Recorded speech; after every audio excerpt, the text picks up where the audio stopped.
here and here. Let me tell you, right now what we're doing, we're running a broadcast live, which is YouTube. That's right, we're using YouTube. And we will bring it to you live tonight. You can find it at our homepage, beermannet.com. Once again, that's beermannet.com. We're broadcasting the video feed tonight, working through using YouTube.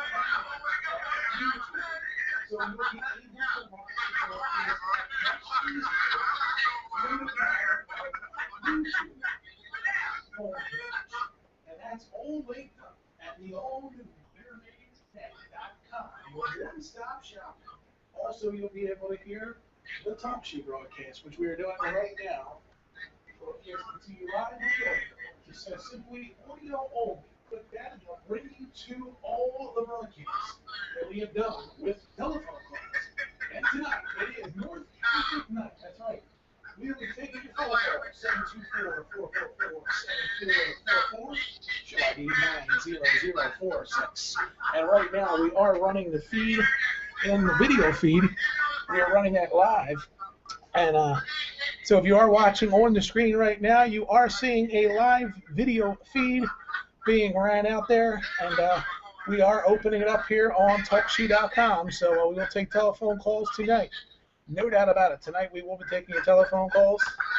As you know what, the new setup did involve a little bit of research on my part, but we got it up and running.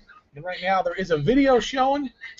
That's an old video. That's actually the intro to tonight's broadcast, as we are here live once again.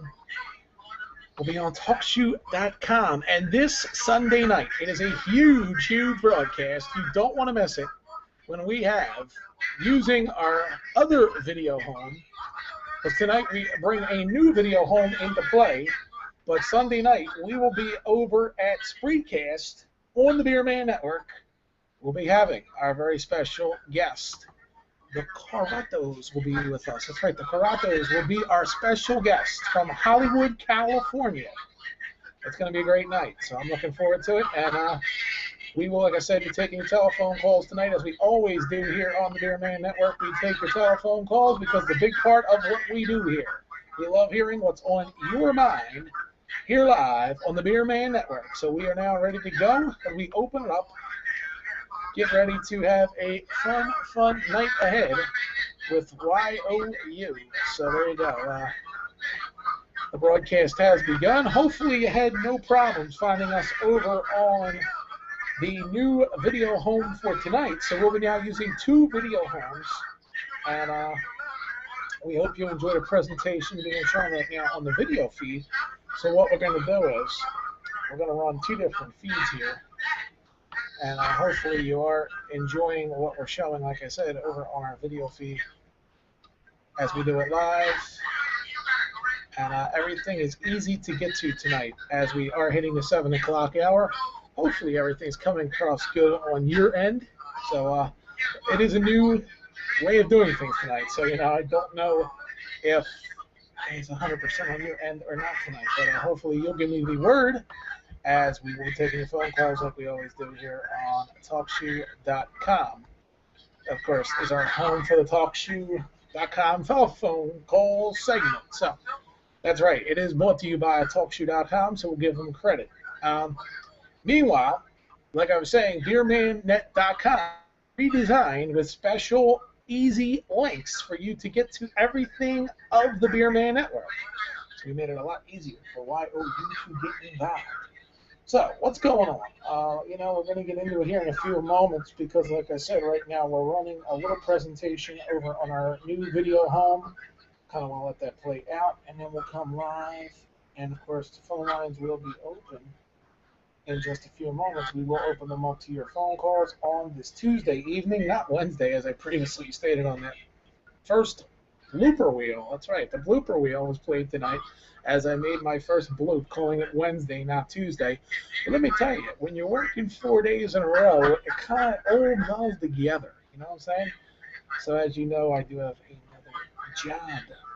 I have a job that I have to take responsibility in. and have to be up bright and early in the morning. This morning it wasn't too bad, but soon it'll be starting up 5 o'clock in the morning. Wake up calls. Oh boy, I'm not very happy about that. But anyway, when we do the simulcast here with the phones and the video, we're trying to get it to operate where we don't interfere with one thing on the other. But tonight it's a little bit of a train wreck. But it's a classic epic video I'm airing that I found in the vault of the Beerman network, so I figured I wanted to put that out there. So maybe I'm talking over it. Well, they're hearing me on the video feed too, so I might as well just go with it here.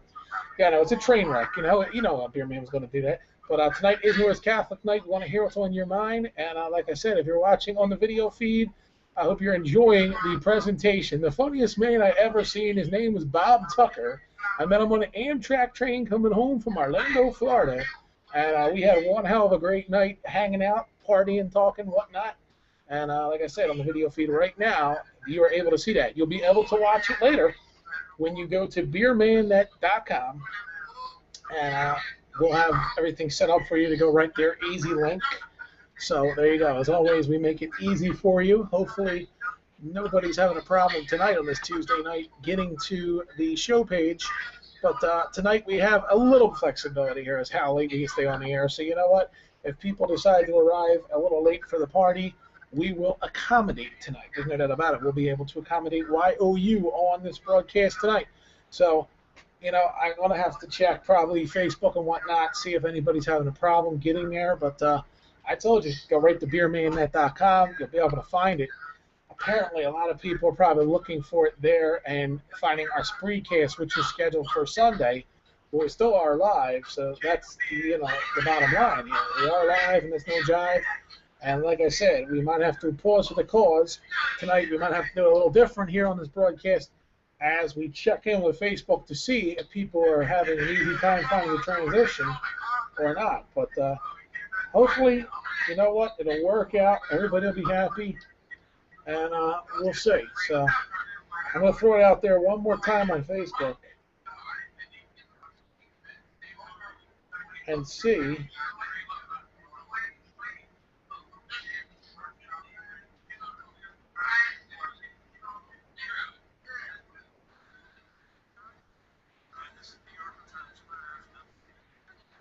So there you go.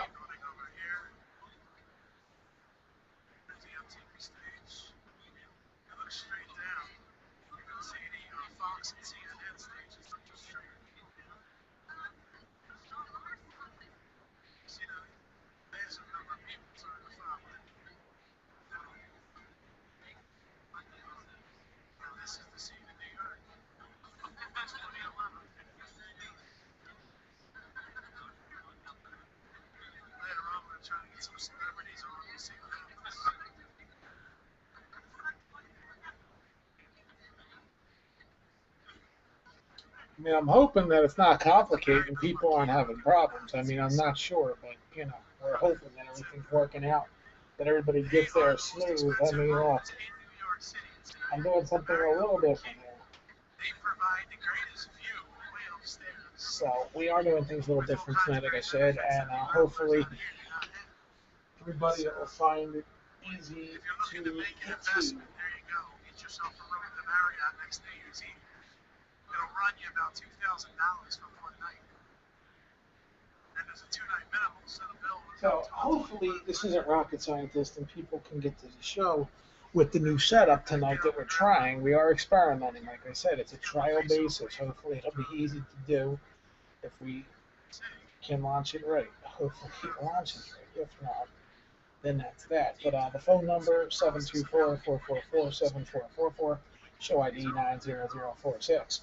And like I said, when you do experiments, sometimes you do have to kind of be a little bit off target as far as your script goes. So tonight we're going to fly by the seat of our pants, trying something different to see if it will catch lightning in the bottle. And we'll see. If it catches, we're on. If it doesn't catch, we're not on. That's the way we're going to do this tonight. So it is an experimental night. Don't forget, though, Sunday night is a big time broadcast, as we have Victoria and Cordero joining me from Hollywood. That's right. They will be here on Sunday night, 8 p.m. East Coast time, as we are back at our home on Spreecast on the Beerman Network at beermannet.com. So there you go. That's all the information you need right there. It will be a monster extravaganza as we come live with our guest all the way from Hollywood, California. It'll be a great show. Trust me, you do not want to miss that, okay? So you want to make sure you set your calendars now. Mark them off. Sunday night, 8 p.m. East Coast time. The show begins. Be there. This is the one show. If you're going to go to one and only one show, it's Sunday night, 8 p.m. East Coast time. Be there, okay? Okay. So remember, the Beerman wants you there for the big extravaganza as we bring it to you. A-listing all the way from Hollywood, California. Victoria and Cadero will be there with me. And they will answer your questions. If you ever have a question about a production, anything Hollywood related, I'm sure they will answer your question. So Sunday night is the night, 8 p.m. East Coast time. Definitely don't want to miss it. I think some people might be under the fact thinking that maybe, just maybe, that we are live tonight on that site. But I did say we're going to try something new tonight. So, hey, what can I tell you? It is what it is. Whoop. There we go. We just had our first technical glitch of the night as the camera was not ready to go. Haha. See, we opened the show tonight with a video on the video feed. I know it's a mouthful. Video on the video feed. There you go. I know we're just playing around with it here live on the video feed. It's a new video feed tonight. But yes, indeed, we are having a little bit too much fun tonight, I guess you could say. But we're trying something different. Oh, and that quickly. There we go. I think that should take care of that problem. All right. Yeah, technical glitches galore tonight. That's the name of the show. Well, it's a new setup. So you know what? We're having that issue tonight where we're developing something new and we're having a little bit of what you call a technical glitch. But we'll work that out here. We'll get it all worked out, and eventually here we'll be golden.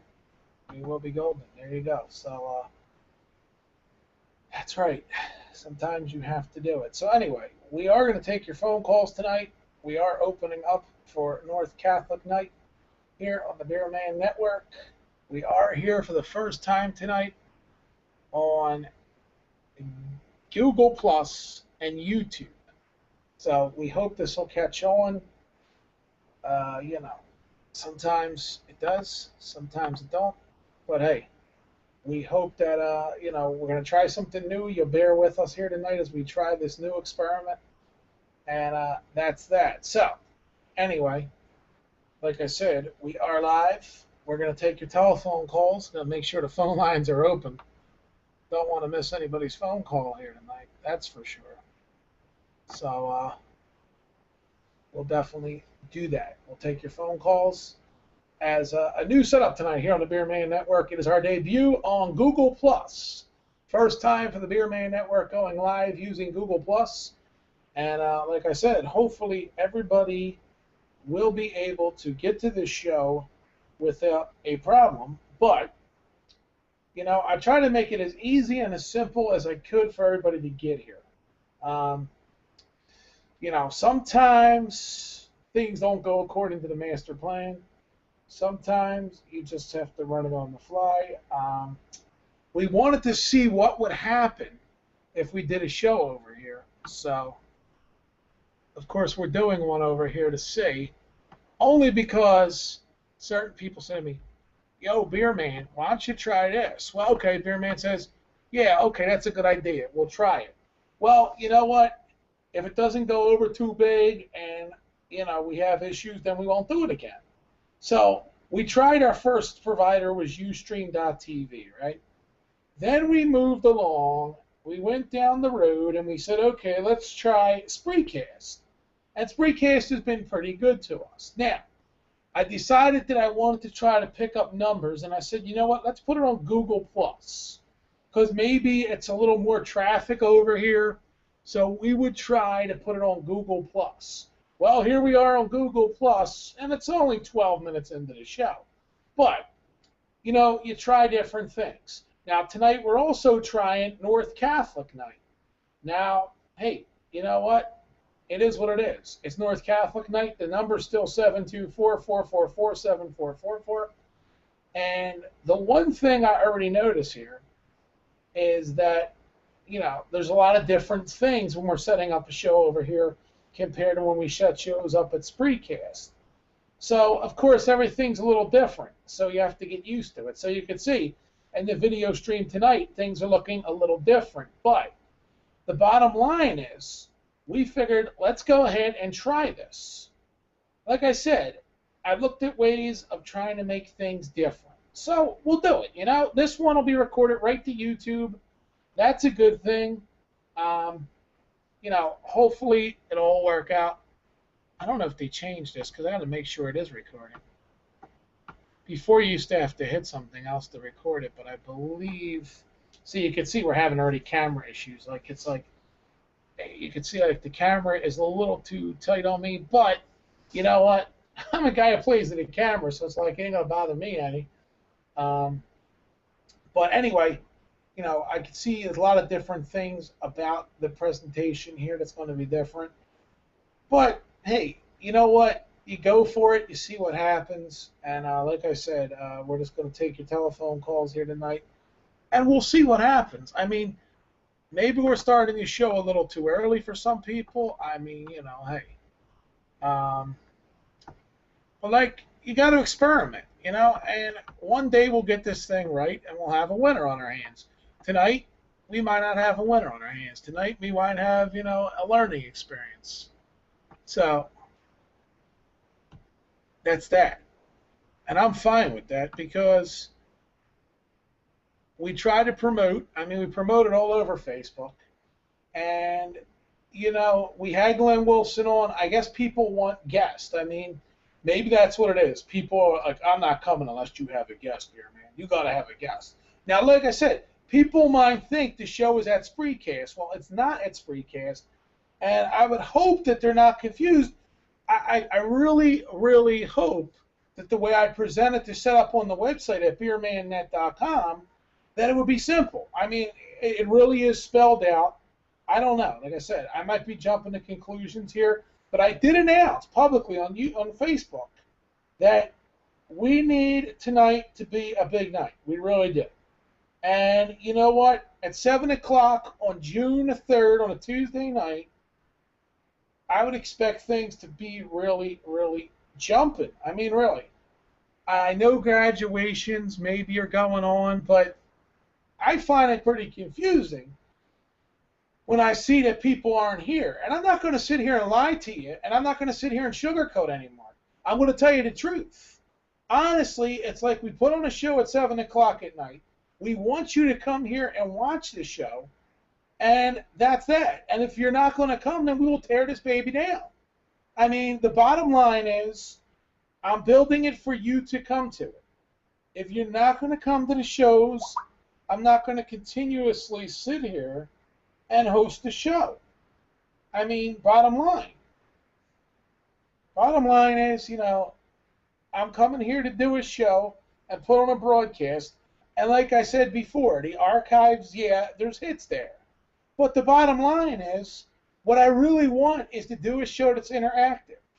I want to get interaction with me and you. I want to get you to call in 724-444-7444. When you get to the show ID, you prompt 90046 in there, and we talk live on the air. It's simple as that. I mean, this is a live show broadcast on the internet using video streaming and a radio type setup where we have phone lines. Now, it's quiet. It really is super quiet, and it makes me wonder, is there an interest anymore? I mean, yeah, it's summertime. Maybe it's like people are going to do things in the summer. It's really hot tonight. But, I mean, is 7 o'clock too early? I haven't gotten much feedback from people either. People are coming to these shows, they're watching them, but they're not giving me any feedback. There are ways for you to give feedback. Facebook, You know, sometimes I wonder if people just don't like Beerman Network for the sake of liking it.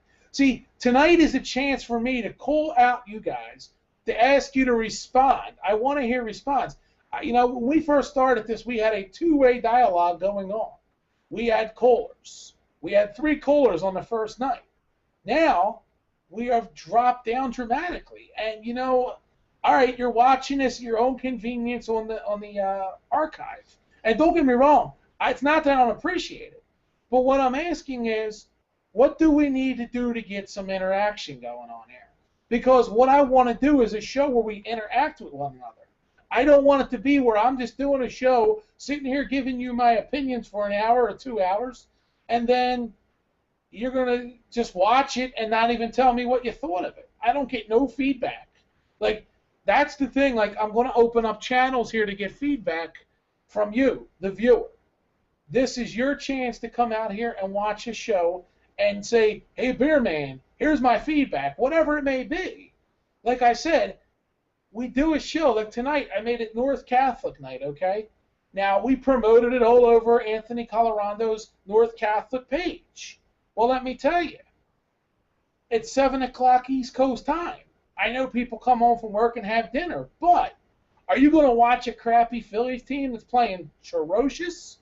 Or are you going to, you know, I want to know what is it that people do in the everyday life at 7 p.m. that if they drop by for 20 minutes, pick up the phone and call in for 2 minutes, is it really asking a lot? I mean, is there not a market for this? You know what's funny? There's a group of guys that do a radio internet show, and their phones always ring off the hook, and they know who I am. They know who I am talking about. They know who they are, okay? Yeah, they know who I am too, because they used to call my radio show acting like people from some WDAS FM. I mean, let's face it. You know, tonight I'm in one of those moods where I'm going to tell you like it is. You know, like, look, I don't get compensated for coming on here doing this show. I do it because I want to do it. And, you know, somebody once told me, they said, hey, Mike, and which my real name, Mike. They say, hey, Mike. They said, dude, why don't you just go and do what you have a passion for and talk about what you want? Well, tonight, since we don't have no callers and we're almost a half hour in, I'm on a tear right now. I'm telling you like it is, and I'm just asking you, though. All I'm asking you to do is respond to me and tell me what is it going to take for you to call in and pick up the phone. I mean, we had Glenn Wilson on the show, and nobody really called in for Glenn Wilson. And honestly, it makes me feel like, you know what, no matter who I have on this show, people won't call in. So look, the bottom line is when I started this whole thing, Beerman Network, about a month and a half ago, I started it. When I started this, I had a vision. But I will tell you right now, that vision has already changed once, and it's going to continue to change. That vision is something that's constantly being pretty much changed up. You know, the original vision of what I was doing here at Beerman Network has changed because in just that short period of time, I found that the original idea of going out and bringing on top name talk show hosts or people who used to be on the FM radio in the Philadelphia market or people like AKA, I don't want to say his name, but he went somewhere else and signed a deal to do a radio show. But I wanted to bring him here to anchor this lineup of solid talk show hosts that, you know, would interact with you guys. But apparently, you're not willing to participate in what we're trying to do. Now, look, bottom line is we're doing something different tonight. But the phone number hasn't changed. I mean, maybe people forget the phone number, so and they can't find the show at the other spot. So, like I said, even for you talk show people tonight, you're going to hear a little different stuff tonight because I got to put the word out. To call in. You know, because without promoting, we're not going to be anywhere. We got to promote it. I thought people wrote the number down. Maybe they didn't. Maybe people think the show's still on Spreecast. So maybe it was my fault. I didn't guide people the right way because maybe they don't go to the website like I think they would go there. So there it is. So we'll just, promote it on the fly. That's fine with me. I don't have a problem with doing that. So people get the opportunity to see that they can call in right now and participate. So we can have dialogue, what we do to put on a broadcast. Look, the Phillies are terrible, but this show isn't based around the Phillies. This show is based around a lot of things. We could talk current events. We could talk about Edward Snowden's interview on NBC. You can call about anything you want. You can call me up and say whatever you want. That's the one beauty about this. So, the bottom line is, I want you to participate, though. So, I'll sit here and wait for your telephone calls, and we'll talk. We will talk once you decide to call in. And mind you, I don't think there should be a problem catching the show, because I went to the website on my phone, clicked the link, and I got here no problem. So, you know what? This is the second show, though, in a row where we pretty much, last time we had Rich Q on talking about boxing and things like that. We try to make it as interesting as we can for you. And I remember when I was on AM radio, every week you put on a different type of show. You bring on different guests from different backgrounds. So we did that. But the bottom line is, we want to do, like I said, dialogue with you. It's an internet radio show. I mean, that's what it is. An internet radio show with a stream of showing you basically me doing the show. Like we talked about, Mike Francesa out of New York is very successful with it. Now, Mike Francesa is on a major radio station. We're on the internet. We don't have the budget to go out there and promote to 100,000 people. Look, it takes a lot of money to do something like this and build it into the level of what I envision. And in the beginning, I said to myself, you know what, there might be enough to do it here. But then as time went on, last couple of weeks, I started to find out, you know what, it's not as easy as I thought it would be. I really thought, hey, everybody's going to show up. People are going to be like, oh, man, you know what, Beerman's on, yeah, let's do it. But you know what? The interest level, the response from the people has been pretty much underwhelming, not overwhelming. It started good. Everything started on the right note on a Monday night. Now, is that telling me we need to do the show on Monday night? I don't know.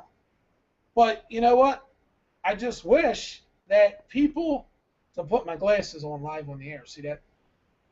But because my eyes are starting to act up. I mean, I do need glasses to constantly look at a screen. But like I'm saying to you is, the bottom line is that to do a show like this, we need dialogue, we need interaction.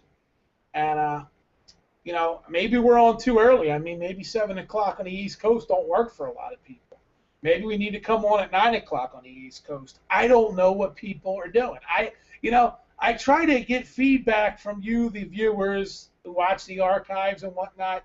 I try to see what you guys want, but it's kind of hard because I'm not the type of guy that likes to tape a show.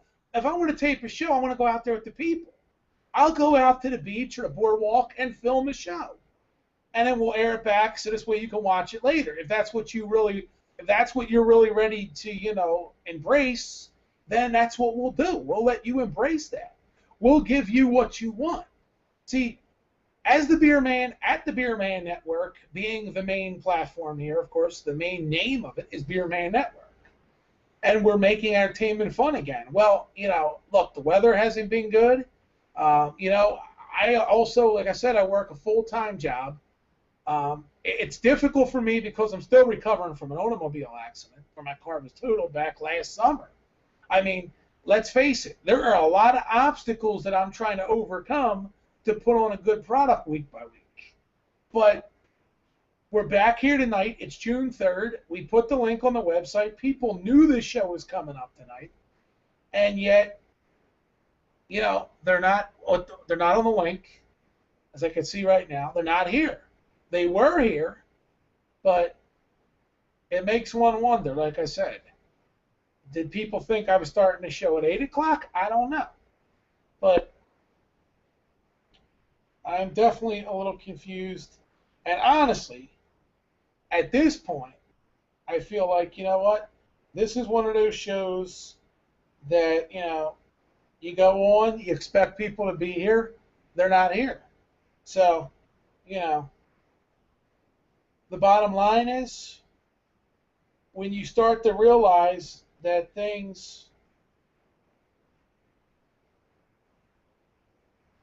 you start to realize that things are degressing instead of progressing, you start to say to yourself, you know what, maybe we should change things up. So, let's change things up. It's time. A change will do us good. So, if a change will do us good, let's start off like this. All right, number one, let's start off doing this, okay? Aha, on the fly changes. See that? This is what we got to do. We got to change it on the fly.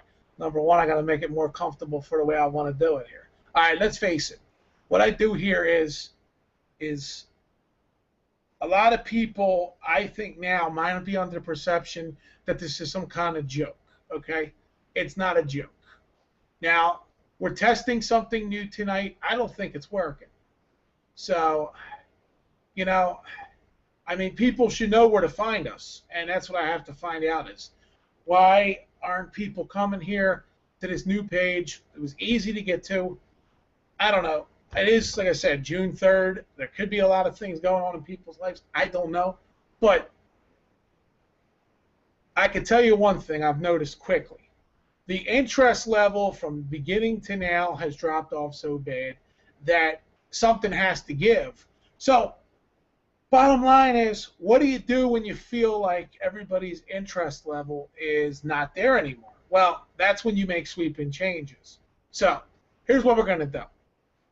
As we hit 7:30 East Coast time, we're going to try to change the format up. Now, one thing is, I have a lot of old videos I could put on, and that's something I'm leaning towards right now, is just go with the old video thing. Because we had North Catholic Night, and, that was something that honestly, it didn't fly. So, what we will do is we will definitely change it up. So, number one, I just want to see something real quick here. I want to check something here on the air. I'm going to find out how difficult it is for anybody to go to beermannet.com just to find out if it's not one of those catch-22s. Okay, it tells you what time we're on, right? And, okay, it's live, but it's not taking the video stream. Okay, so that's one issue we're having. So that's one problem. It's not showing the video. Okay, other than that, I don't know why it's not showing the video, but on my screen, it's showing the video. But on the viewer screen, for some odd reason, it's not working out. So, I'm starting to wonder what's going on here. Well, I'll tell you what we're going to do. Since this experiment looks like it's not working very well, because everything's it says it's live, the whole 9 yards. I'll tell you what we're going to do. We're going to end the trial for now and see if we come back with it in the future. But for right now, I think it's best that we end the trial and haha. All right. Let's give it a shot, though, because you know what? Now I think somebody's coming. How easy or hard was it to get in here is the million-dollar question. I don't know. Never mind. I just answered my own question. All right, so that'll be it. We're going to close the door on this trial, and we'll go that way. Well, let's see. We still got the phone calls going, 724-444-7444. Okay, now, let's see if we can get this working. We're having some technical problems. I see I don't know if you have the video stream on your end, but we're trying here. Trust me, we're trying.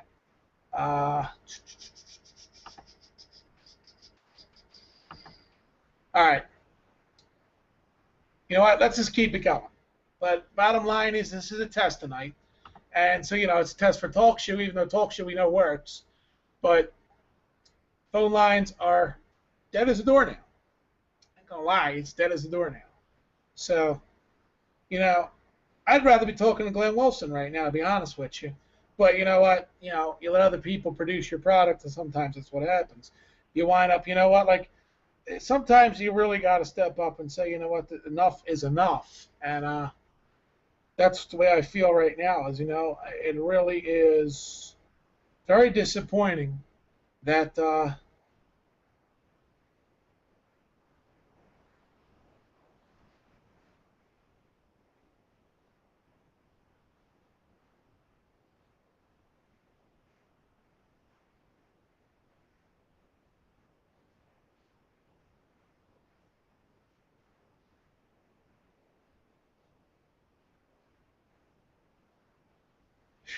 So anyway, the bottom line is.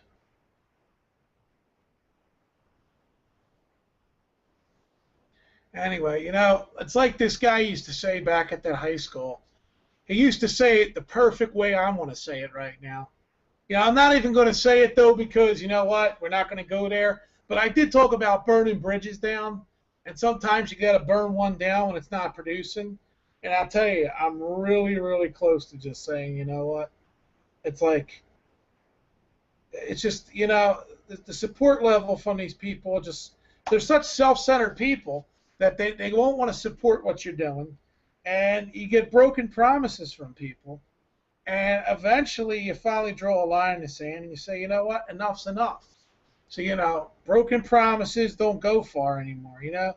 And so bottom line is, if you're not going to benefit from people, you got to know when to fold them and know when to hold them. You know what? This is one of those situations now where, like, you know what? And I bet you a lot of people got bets in about how long would the Beerman Network be around. And was the Beerman Network marketed properly? But the bottom line is, you know what? We'll be here. But you know what? I'm not going to throw in the towel on tonight just yet because I'm going to be persistent about it. And I'm going to continue to throw these links out there, and we'll see what happens. So, we'll see what happens. Because you never know. You just never know. Sometimes you got to ride it, but you know what? You can show a little emotion because let me tell you something. The emotion that I'm showing shows that I'm passionate about what I do, and I want to succeed at it. But you know what? I don't succeed without the numbers. That's the one shitty part about this business, is you don't succeed without the numbers. If you don't have the numbers, you're not going to succeed. And look, I've had a really long, bad week, okay? I'm not going to lie to you. I'm human just like the next guy is. We're all human. The bottom line is people need to be more supportive of what I'm trying to do here because I have all the right reasons for doing. And yeah, it's 7:30 on the East Coast, it's 4:30 on the West Coast, and I have high expectations. But I'm hitting all these thousands of people, and it makes one wonder. So right now we're going to go to our caller. I believe this is Anthony on the line. Good evening, caller. You're on the air. How are you? I'll tell you, Anthony, I'm really wondering right now because I'll tell you, it's definitely been a really, really slow night. Nobody from North calling in? Nah, that's why I just put a post up there like, thanks for so many calls, because you know what? I would think that at least maybe 5 people out of 2,000 would pick up their phone and call in, and nobody. I'm shocked. Yeah, like 2,800 guys. I don't know. I put it up too. Actually, I fell asleep and I just woke up, so that's why I'm calling it so late. But if you guys hear us, give us a call, and we can talk about North. We can talk about all the good times we had, and all the great years there, all the teachers, etc. Beerman, I can talk about it. I was there first in the famous 1968 basketball team got suspended, and the varsity wound up winning. The JV wound up winning the game over Bishop McDevitt, and that was quite a scene. And we actually had the footage of the whole game on videotape. One of the grads has it, and one night we're planning on having a beef and beer and showing the game, having some of the players that are still with us to commentate on it. So that's a really good event. I think Ted Solari from the Daily News said that was the best game he's ever seen in his life's history. Ted covers sports for the Daily News, and is friends with a couple of the guys on the Grants page. So there was a lot of good stuff. You know, they had a basketball team that went undefeated and lost the first game in the playoffs. Of course, there was a lot of theology. Father Hurley taught a lot of the debating teams that were world champions. A lot of good sports stuff. We had a great band when we were seniors, led by a guy named Kenny Houston, who made the Hall of Fame for music. And Kenny might be listening in. So some guys pick up the phone and give us a call. Well, Anthony, we have Arizona on the line. Let's bring them on the air. Good evening, caller. You're on the air. Hello? How are you? Hey, I'm good, Beerman. How are you? Well, we're getting off to a slow start tonight, but things are picking up. You know, the one thing I learned at North Catholic is if you don't get a response from these guys, sometimes you got to fire them up. So that's what I just did a little bit on the page. Definitely. Sometimes you just need the right motivation, you know, and it's a rough night. You know, people are out and about. It's a tough time, too. You know, I mean, don't take it too personal, you know. We would have called in sooner, too, but we were busy, too, running around. But as soon as we got in, we figured we'd give you a call and see how everything was going with you. Well, I'll tell you, here's what I'm learning, is that I'm probably asking people to be there at 7 o'clock, which is maybe a little too early. So I think what we're going to do is we're going to start making things later. And on that note, I got some good news to pass on, that this Sunday night at 8 o'clock Eastern Time, we are going to have Victoria and Cordero from Hollywood. Oh, that's phenomenal. That's going to be a terrific show. I cannot wait. And daughter, they're going to be on. And actually, I just pinned my daughter's business card. She's the real deal. She's got her address with NBC, Universal, and her email and all that. And Toronto's now with National Geographic. So they do the shows, and anybody that's interested in Hollywood can call in and they can talk to them about it, you know? That's a couple of heavy hitters there, Tom. Yeah. And I know Beerman's got some questions for him because he's got some things in the works. Oh, well, let me tell you something, Anthony. You know, it's funny you say that because what I'm trying to do right now is come up with the perfect idea for a sitcom. Because I see all these sitcoms every fall get rolled out and they all fail. But I'll tell you, I wrote a script the other day, and this is just a, you know, what they call a practice script. And what I found on that script was there is a lot of material that I have for them to work with. Yeah, well, I would assume you could do a show on your history, you know, what you've experienced. You know, Exactly. I'm sure there's been a lot of experiences you can talk about, you know. So, yeah, you're right. It would definitely be a great situational comedy. And just the title, you get beers thrown at, money thrown at, beers back, and all the celebrities you met. And I'm sure you run into a lot of different events there at the game, and meeting the players and the announcers and some of their quirks. You have a lot of material. Yeah, definitely. And you know what else, Anthony? This past Saturday night, we lost a great one when Lewis Katz was killed in a horrific plane crash. Yeah, you had ran for mayor and was just got involved in the choir. And it just goes to show you, you never know. You never know when you're trying. I was actually at the doctor today, and that's why I fell asleep. I took some pills, and I just woke up. But tomorrow I gotta go have a MRI or not MRI, something done on my kidney. I'll ultrasound on my kidneys. So it just goes to show you that you don't know one day to the next what's going to happen. So yeah, that's a shame. He was a great man. He's a great Philadelphia. He never made it to mayor, but he was a city controller at one point, I believe. He had something to do with the city government. Well, And, I'll tell you what, Anthony. I was told that he also was involved. He owned the New York Nets, and he also was involved with the New York Yankees. He was part owner. yeah, probably a minority owner of both. Yeah. Right? Yeah, very wealthy guy. Great humanitarian, and he'll be missed. I think he was a graduate of Temple University. Yeah, he was. Gave the commencement speech there this year. And that's a shocker. The small planes are usually pretty safe. Well, Anthony, I actually uncovered something online.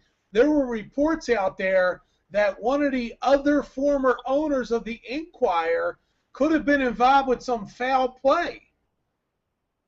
Oh, wow. It's a pretty interesting story, according to a lot of people out there on their comments have said this too, that they believe it could have been something where his plane was sabotaged. Wow. Yeah, it's pretty deep. That is pretty deep. Was anybody else from Philadelphia on the plane? I didn't really get into the details. I keep meaning to look them up, and I didn't. A couple young ladies from, one was from down the shore, and there was another young lady, well, I say young lady, but she was actually another lady. Both of them were in their 70s, and the other one was at connections with, I believe, Camden County. Okay. That's a shame. Yeah, tragedy indeed. And the former mayor and governor, your buddy almost got on there too, right? Yeah, Ed Rendell. Yeah, Ed Rendell actually told the story to WIP radio about how he almost he was going to be on that plane. He said, but unfortunately, he had an engagement that he had to be at, so therefore he wasn't on the plane. So it saved his life. Yeah, isn't it strange how things come up and you don't make something all of a sudden? Yeah, it's a life-altering experience. Well, Chris's brother at your Arizona call, his name is Joe, and Chris, he was also a North grad, and he was treasurer of our senior class. And Jerry Campbell, another one of your former guests, he was also on the he was also a North grad, and he was actually Joe's campaign manager. And there's some pretty funny stories about how they won the campaign back in the day. They used Playboy magazines, but they covered up the not to get in trouble, being Catholic school. They covered up the private part, so That's a good one. That's how they won the election, using Playboy magazines. And, Hey, Chris, I'm sorry, Anthony. I wanted to ask Chris a question. She said she was looking to move back to the Philadelphia area. Did you make that move? Not yet. No, we're in the works. We're looking at possibly upstate Pennsylvania, and I haven't made any decisions yet. There you go.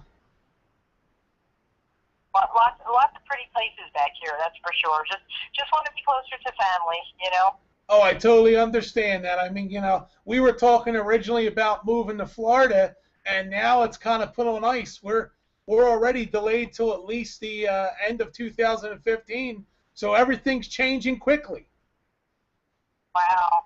Yeah, but you know, you got to take them as divine ways. You know, sometimes you got to look at, when stumbling blocks come up, they're not always, bad or, things that you might get, frustrated with and you might think are a delay for a bad reason might actually turn out to be a blessing in disguise, So, just kind of go with it. Yeah, well, my wife has a niece that's young, so. You were at Orlando area? Yeah. Where you were looking? Yeah, I was looking to move to Orlando, but like I said, we're going to spend a month down there and probably film some shows. While I'm down there, I'm hoping to film, at least maybe 2 or 3 shows down there.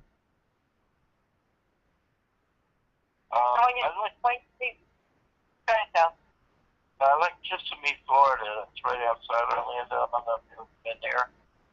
That was a quiet little town. Believe it or not, the locals tell me that Kissimmee is not. It's not the smallest. Well, the crime rate is very high there. It's not the smallest crime rate town. Oh, okay. Talk that off. Well, Windermere is a nice town. Windermere, Florida, which is it's about 5 minutes north of Disney's Magic Kingdom. Well, you might want to check with some of the other North guys too, because it seems like there's like this natural progression where you go from Philly, you go to North Catholic, come down the shore, and then as you get older, you do the thing from the shore down to Florida, and it's just like that little cycle, But you might want to throw that out to guys and see if anybody can help you with any information on the Florida area. Best stuff is for people that are actually doing it and living there. Well, I'll tell you, I've actually went on the local city-data forum, and they actually gave us some really good information on there. Yeah, I've been on that site before. That you can get into some really good stuff on there. Yeah. And it's like, and again, it's because it's people that are, Oh, totally. One of the purposes of the North Catholic Grad page was to interact with other guys and find out information. And actually, Chris has used the page to help her as far as if she did move back about U-Hauls and renting moving companies and things like that. And I think she's got quite a few comments, right, Chris? I did, and I really did, and they were quite helpful, and the guys were really nice about chipping in from their personal experience, and mentioned a few things that I really hadn't thought about. So the page is really awesome for networking with all the North grads, and everybody really seems to be it's a brotherhood. It really is, and it comes through. When you need them, they really come through for you. Hey, Chris, what year did you graduate from high school? Could I ask you that or no? Oh, if I tell you, I'll have to kill you. All right, well then. No, I graduated in 1982. Okay. I'm the younger sister. And you graduated from where? Nazareth Academy. Okay, yeah, there was quite a few. Did you grow up? You went into you grew up in Harrogate, right? I sure did. Harrogate Heights. Yep. Well, my cousins went to St. Joan of Arc parish, right? That's correct. Well, your brother told me that. That's why I remember that information.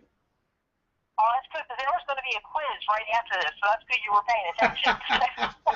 Of course, you got to pay attention as a talk show host. Oh, and speaking of the North guys, there is another grad from my brother's class there, and Tony's class, coming all the way over from the other side of the world very shortly. He'll be coming back to visit Hankton and Couch. All right. Hank's going to call me on cell phone. We're going to get together. Oddly enough, Hank's daughter is a film major in, where is it, Chris? Australia? New Zealand? It's Sweden. He's from Sweden, but I think his daughter... And I forget now, gosh darn it, he's just one of those global people. He's everywhere. He's in Zealand. Hank's Jason Majewski was probably one of the three best basketball players ever to play in North Catholic. You had to get him mean. Hank was a big guy, but he was a gentle guy. So we used to say, when Hank was playing ball, he's playing a little lackadaisical. So we'd say, Hank, that player number 12, he just called your mother a whore, Hank, what? And all of a sudden, Hank turns and gets 30 points, 15 rebounds, but he was the type of guy who had to motivate him sometimes. Stories about him. But, he's coming back to visit from Sweden, and I'm going to try to get him. There's a golf tournament with a bunch of North Catholic guys at Juniata Golf Course this coming Sunday. And Bobby Wheeler, I don't know if you heard that name here, man. Bobby Wheeler was a player on the 67 championship team. Well, he runs Juniata Golf Course. Oh, really? Yeah, there's a local connection there. There's local connections all over. I don't know. You saw the grad page, but a bunch of guys went down North Carolina fishing, and sure enough, they bumped into a North Catholic guy. Oh, you guys are just everywhere. We're all over the place. My brother, at the last grad party, I bought him a hat, and he said 3 times so far, people stopped him and said, "What year did you get out?" And he's thinking, like, he didn't realize he got the hat on. He's thinking, what are they talking about, prison? And then he realizes, he's got North Catholic Crowd forever on the hat. And then some people are coming up to him and saying, "What year did you get out?" So it's 3 after Kelly Mall, Sam's Club, and the Chimney Mall, they've actually come up to him and said, "Where'd you get out?" And it occurred to me one time, a woman stopped me and said, "My brother went there." And I'm thinking, what the hell is she talking about? I had Dr. Trevor, T-shirt on. And, one day I want to challenge the guys to go out there and have a T-shirt day and a hat day during the summer and see who picks up the most, followers. It's not uncommon. It's actually happened to one of the VPs of the alumni, where he was in Aruba walking the beach, and just walking the beach by himself, and here comes a guy the opposite way with a North Catholic T-shirt on. Wow. So we are there. That's why I think, the webcast is a great idea. We got a lot of service guys still in Korea, Italy, Afghanistan. We have a lot of guys that follow the webcast, and we got to get those guys involved and know that, hey, we're here, we're with you guys, and we support you, Oh, totally, exactly. I mean, anybody that commits their life to serving our freedom is definitely an MVP in my eyes. Yeah. And there's still, a lot of them from like 09, 010, 08, they joined the service and they're still in there. We have quite a few, and we have quite a few in the National Guard, Yeah, we do. We do. Served well by North Grads.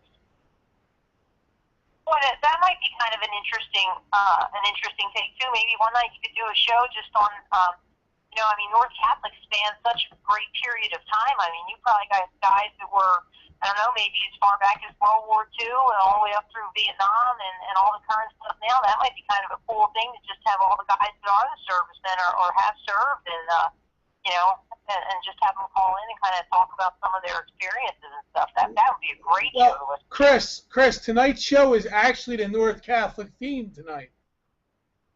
Oh, I know. So, But if you maybe gear like a specific, part of North Catholic, like maybe it's a sports night or maybe, like you said, all the people that were in the military and got guys that have gone on to, I don't know, become teachers. Who knows? But, boy, something with the military would be really great. I mean, when you listen to some of those guys speak, I've been fortunate enough to never have had to go and serve our country like those guys have. But, boy, you listen to them talk and the experiences that they have and, it really just kind of puts a lot of things into perspective for you. It makes you feel really grateful, you know, for the kind of men that we have and women, you know, that are out there, you know, fighting for our freedom. So.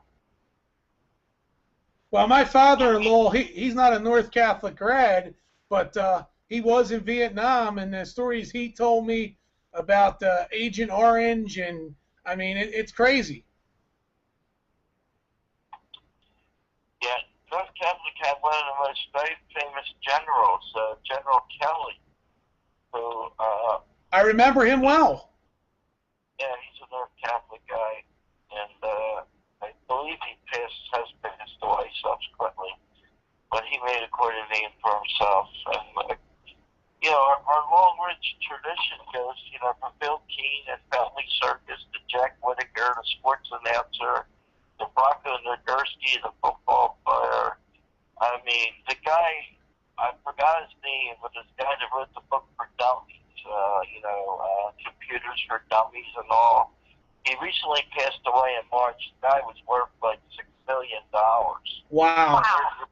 Third richest guy in the country, and is a North Catholic grad.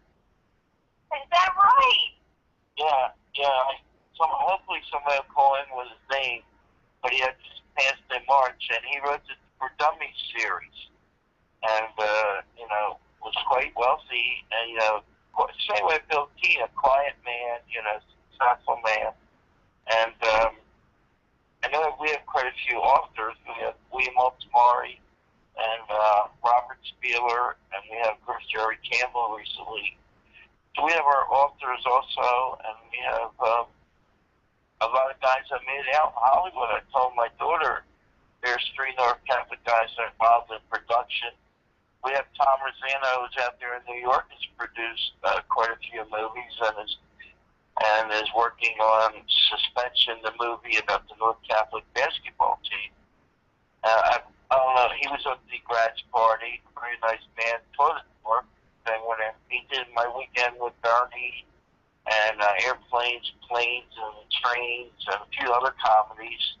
And recently I heard his name was on some credits for a really nice movie. So he's still active. He's a little older than, I believe he's 66, but he's still got the knowledge and still doing the shows. So they're out there. I gotta find them. I'm kind of disappointed because I personally posted what I would be on tonight and like to talk to some of the guys. I see them every day with their comments, and I know some of them, through the grad party, and I like them to get on the air and help support you. And I don't know what the answer is. I don't know. I've seen you promoted, and I don't know.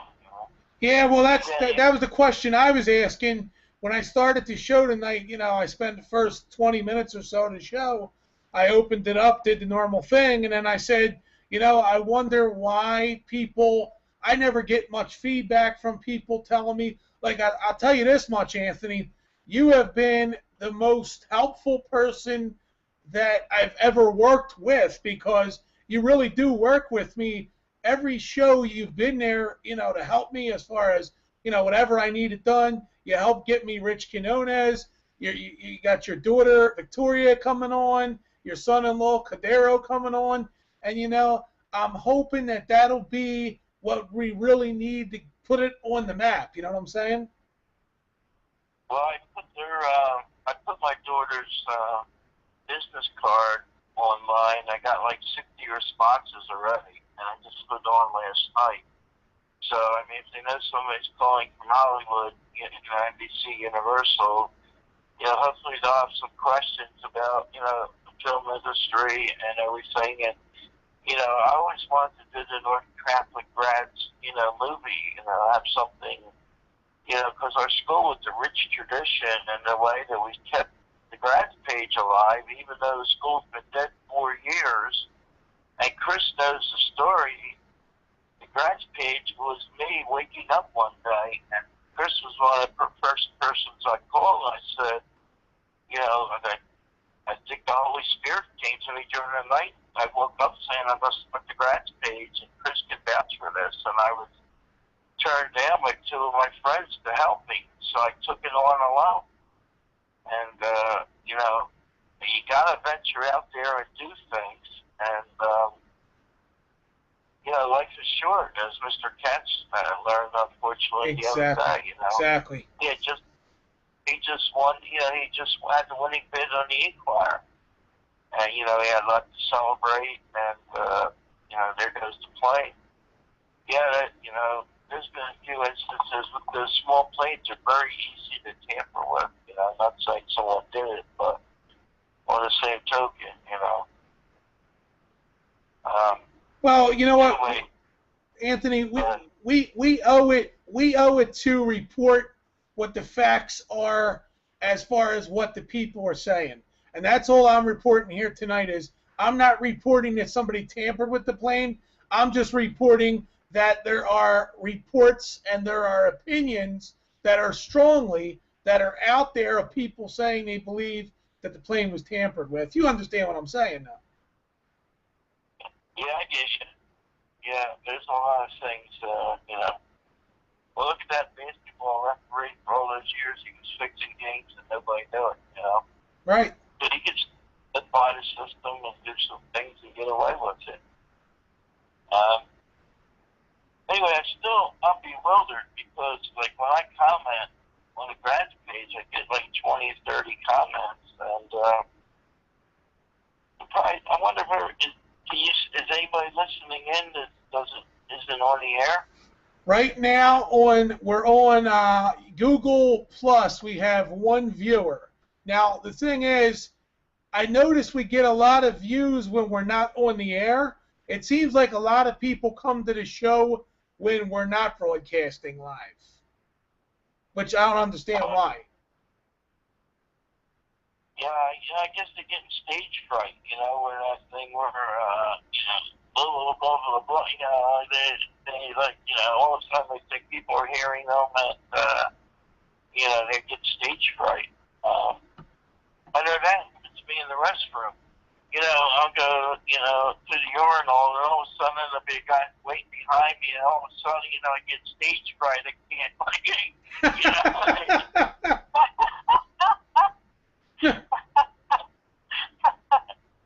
I actually told the doctor that. I said, yeah, doctor, now I get there. And he goes, oh, it's stage fright. You didn't know that? I said, no. He goes, when there's crowds around, people, like, can't, like, you know, even perform something as simple as urinate. You know, they get, like, panicky and nervous. You know, the women got it easy. They get dividers between them. Yeah, right. Yeah. Oh, yeah, we get it easy, yes. I know. I'm just, you know, throwing it out there. I do have a suggestion for you, Beerman. One of the things that I noticed that like when I saw the post today about, you know, calling in, like, it's great to have the phone number, but I like being able to see on the computer too, and it takes me a little while to figure out where to go to find the show and everything. Really? You know, you're the second person to tell me that. See, because I figure if we go to beermannet.com, I actually was talking about this earlier. Like the way I set it up for tonight's show, like I'm actually right now going to go to beermannet.com just to, you know, I want to do this again live on the air because I was wondering if anybody out there had that problem. So what I'm going to do is I go to beermannet.com now. Soon as you get to that page, you're going to see it says we'll be live June 3rd, 7 p.m. here. So I figured people would know I have the word here highlighted. All they have to do is click the word here, and it brings them directly to where we're broadcasting tonight. Yeah, and I saw that, and I did that, but it made maybe like when you posted on like the other pages and stuff, like I'm trying to think of it. I can't explain it quite what I'm trying to say. It that part's good, but I don't think everybody knows how to get to that part. You know what I mean? Maybe you should put something out there explaining to everybody, like, hey, just so you know, right. You know, these are the steps. You know, I'm not the most computer savvy person, but I'm also not like the dumbest person either. I see what you're saying. What you're saying is, I can understand now. What you're saying is, not everybody is like familiar with computers, so some people have that issue where they need help to be able to go to that page. I see what you're saying. Yeah, Yeah, just like a little step-by-step, like a how-to, kind of, like, like Tony was just talking about the dummies book. You need that little, like, hey, everybody, just want to let you know, here's the 3 easy steps to get on so you can listen to the show or call in. Boom, boom, boom. Here's the number. Boom. Okay, gotcha. Well, actually, I got hung up on the first time I tried to call in. It clicked me off. And then, what scares a lot of people when you call in, it says, please enter your PIN. So I'm wondering, well, guys don't have PINs. So I'm wondering when they hear that, they hang up. Wow. I don't know if you knew that. But it says, chill. And then it says, enter. And I know that if you wait, it says, don't have a PIN, enter, hit 1, and count. And then you get on. But a lot of guys may hear, enter your PIN, and figure, I don't have a PIN, and hang up. That's what I did, the very same thing that you just talked about the first time when I called in. They said enter your PIN, and I was like, oh, I don't have a PIN. And I'm like, oh. And then I thought it was me. I thought I did something wrong, so I hung up and I dialed back again, and they said enter your PIN, and I hung up again, and I checked the number, and I'm like, all right, it must be me. But then, like you said, as long as you wait that extra couple seconds, then it comes on and tells you if you don't have the PIN, it gives you the other instructions. But I think it's just new, Beerman. I think people. People are kind of novices at this too, and once now I know how to do it. It's a piece of cake. Right. Once you get the hang of it, it's easy, right? Right. So I mean, maybe you have to kind of have a how-to, how to access the Beerman tool to create a fantastic Beerman show, and then that's gonna be all it needs. All right. I'll what I'll do is I'll create a Facebook video explaining how to get different steps through the different processes here. Yeah, maybe you ought to put, like, after you put the show ID, just say, instead of entering PIN, wait and push 1. Okay. Enter, and then they can get on. Because I actually got dropped. I didn't even get that far. I don't know why, but it cut me off. Really? That's interesting, because I have no control over it. It goes to a main switchboard. Like, I don't even control it, obviously. I use a provider to do that. Right. I'm kind of disappointed. I'll have to post later, like, there's so many guys around. There's almost 2,800 guys. It's like they would call in about something about North. And I don't know. I don't know what the answer is. I know sometimes, like, there's Class of 75 is having their 40th reunion next year, and the guy, his name is Danny, he posted, this will be our first reunion. That's the image of that. After 40 years, they haven't had a reunion. Are you kidding me? Wow. 5 year, 10 year, not. And then somebody from the class of 85 was telling me this would be their 30th reunion, and this is only their second. They had a 25th, and now they're trying for a 30th. For grade school, we had a 20th reunion. Yeah. We've had class of 68 have had 5-year reunions, 10-year reunions, 15-year, 20, every 5 years. But it seems like a lot of that luster has been lost. Yeah. And, I'm telling you what it is. You guys are just trying to make up for not having that junior prom still. The class of 68 was named a misfit because we didn't have a junior prom. We didn't have a ring dance. We were told that we were a bunch of delinquents and we wouldn't amount to anything. And pretty much everybody, the underclassmen were all told, don't be like those guys. So the senior class, 1968, was, we named ourselves a misfits for one of the members. So we were a bunch of misfits. So we call ourselves the Misfit 68, and we actually have 2 pages. And it is a loyal group of guys. It's about 100 guys, and we see each other quite often. So I don't know if it's a thing back then. We had Vietnam in common. We came from working class families, and we experienced. It was over 1,000 guys started in my graduated. 300 got kicked out. So North was a pretty tough school back then. You know, they used to do what they said. They threw you out. Over 300 guys we sent to Frankfurt, Edison from North Capital. Wow. So, yeah, it was a tough school back then. We had Father Quayle, who was the disciplinarian for a little while. Father Quayle was a former boxer. And I'll never forget, he took one of the football players. The guy was about 6'6", 240, big kid, tough kid. Father Quayle's about 5'10", maybe 180.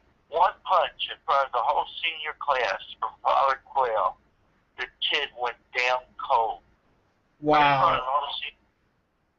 I mean, they did not put up with anything. And then you wore a coat and tie, and you had your hair cut.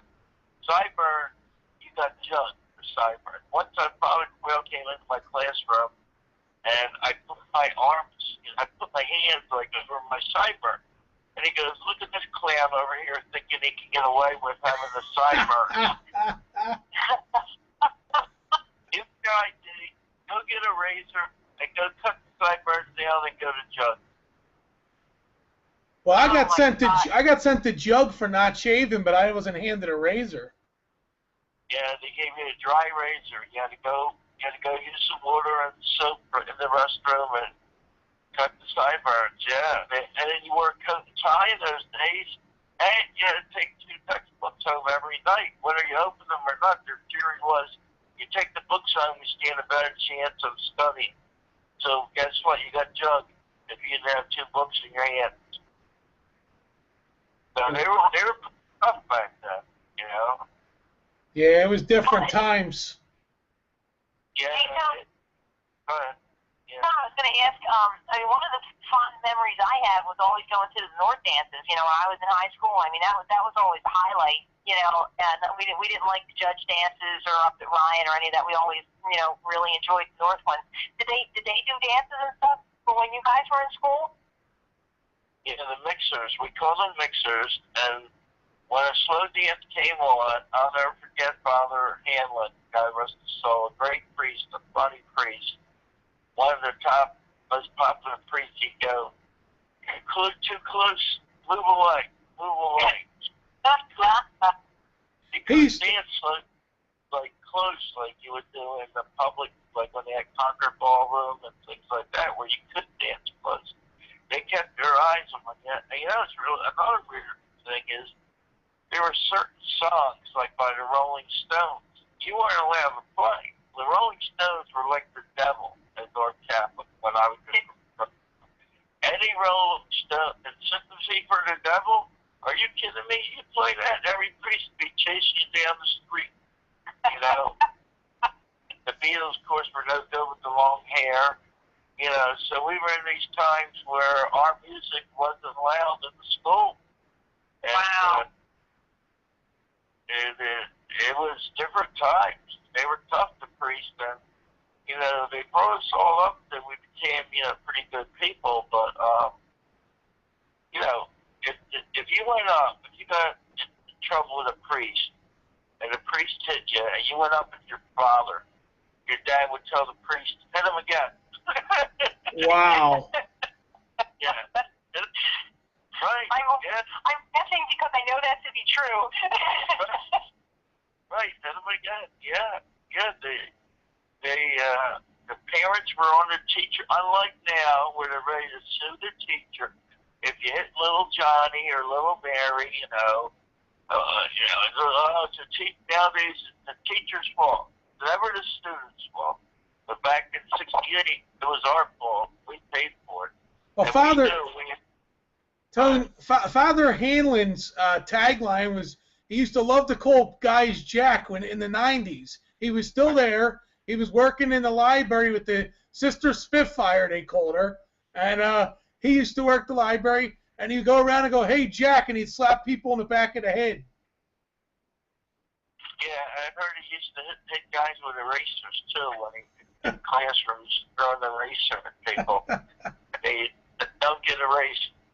He used to, you know, he was a bomber in World War II, and you know, he flew missions over Japan, and sometimes he would just go off and draw airplanes on a chalkboard and show how he did his bombing missions. And, you know, he had a twin brother who he lost during World War II. And he was a great teacher and a great guy. And he, you know, and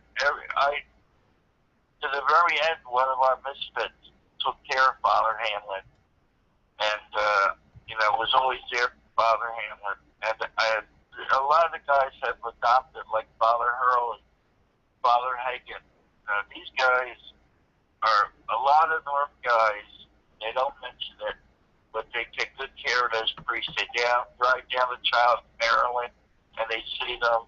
They put their phone numbers up, and you know, we had the honor of having some of them at the grads party. Father Hurley, and quite a few of the other priests, and lay teachers. We had 54 teachers at the grads party, which is unheard of.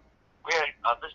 Patella. I don't know. Did you have that Beerman? Was he there then? No, I don't even know who the guy is, to be honest with you. But he flew up from Florida just for the party. Wow. Yeah.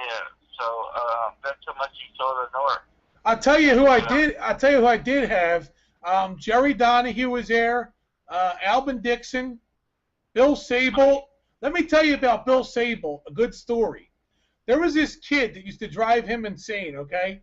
So one day, Bill Sable picked up the desk, threw it across the room, everybody started laughing, and he said, "Do you see me laughing, boy? I'll boot you in the balls." I'll never forget it, Ants.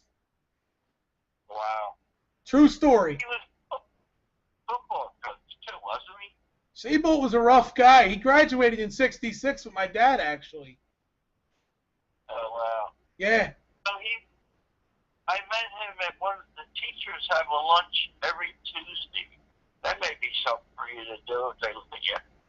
Every second Tuesday of the month, the teachers all get together and have a luncheon, and I was privileged enough to go to one of their luncheons. And they have like between 15 and 25 teachers. Randy Doherty's there. I think Dr. Farley comes up. He's there. He wasn't there at the last one because he was in North Carolina. Constantino. Was Tony Constantino still there when you were there? Yeah, he actually taught my younger brother. Okay. He was there. He actually stayed afterwards and talked to me about quite a few things. And the guy is really still sharp. He remembered that basketball game, and he told me that he knew that the JV could win that game against the McDevitt's varsity. And he had told me all about the strategy that they used. And, I mean, the guy was really sharp. And he came to the grads party, too, and I enjoyed teaching. I enjoyed him as a teacher. The only problem was he taught physics, and to this day I still don't remember a word he said. He was just so quick, so smart. And I told him, "Tony, I said, I don't know how I passed your course. I didn't understand a word you were saying. You're walking back and forth and talking numbers." And I said, I was like baffled at your class. He goes, "Yeah, that's the way it was." And that's the way he still was. He was a very active type guy. It was good. And Tony Calalungo, who had left by the time you were there. Right. There's some history in North Catholic that's not, you know, real honorable. They tried to start a union, and the guys that started the union got into a lot of trouble.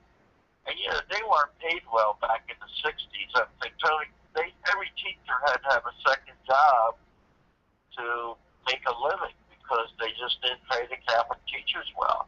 Right. So they tried to start a union, and it eventually became successful, but there was problems, and some of those guys got fired because they tried to start a union.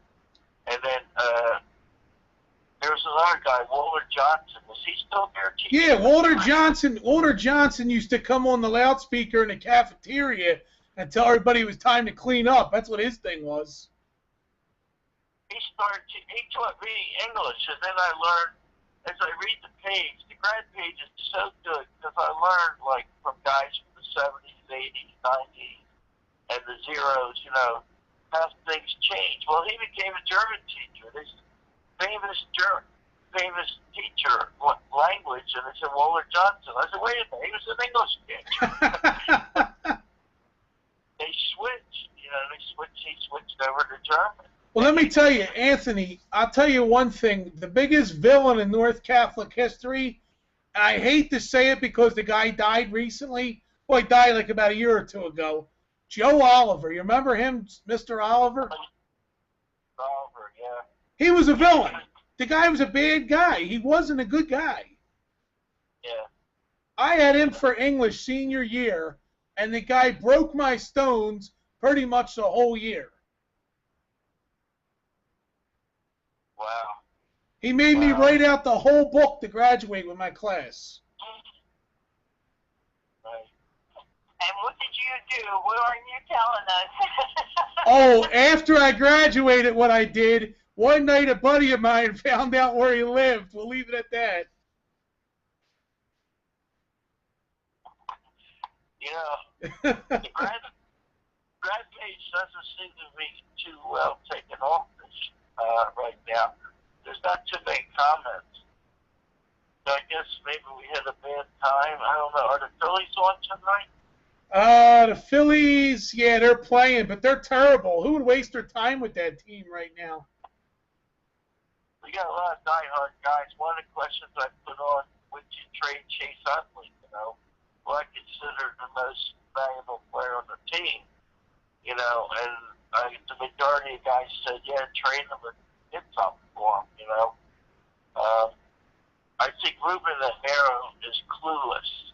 WIP the other day asked for a word to describe Ruben Amaro, and I called in, I talked to Angelo, Angelo's had some health issues that I had, so we kind of have a relationship, and I said, clueless. The guy's clueless.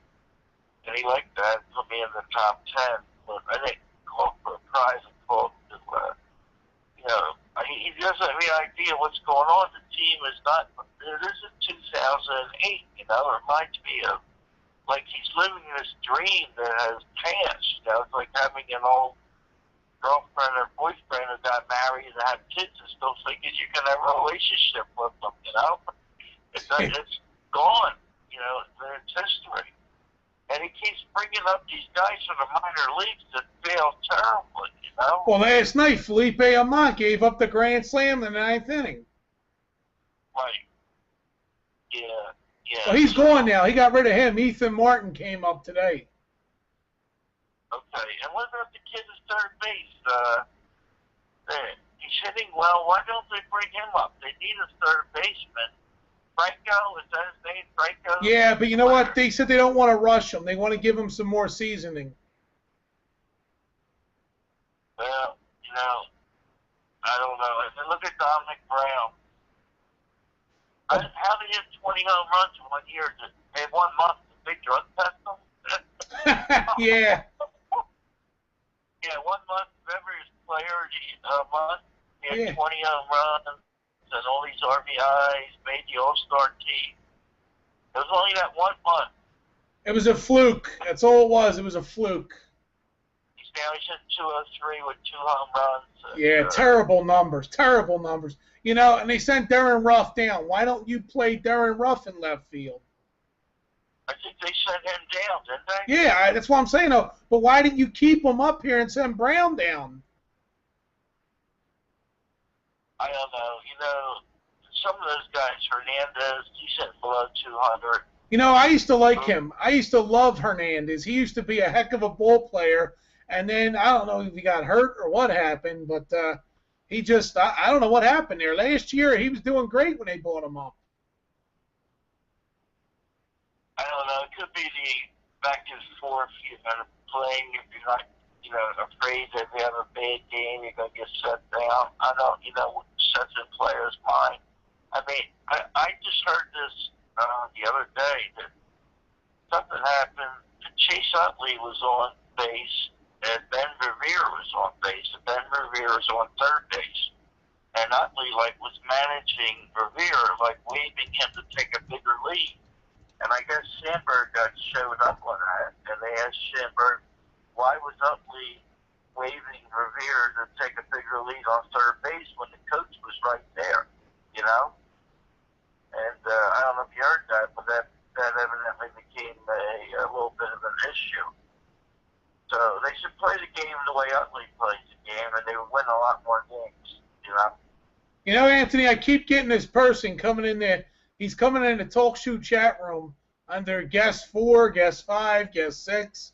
And I tell him that you could type in there, and then him or her, and he just turn around and leave. I don't get it. I don't understand what people do. They come in, and then they leave. It's like, what are you doing?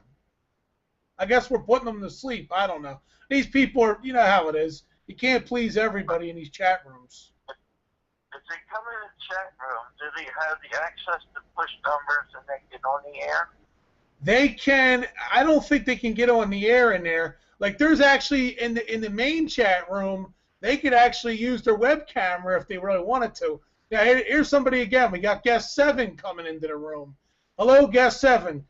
Guest 7, try pressing the number. Or I don't know. I don't want to scare this person away, but they keep coming in and then they leave. Yeah, that might be a how-to thing, you know. Might not know how to do it. right.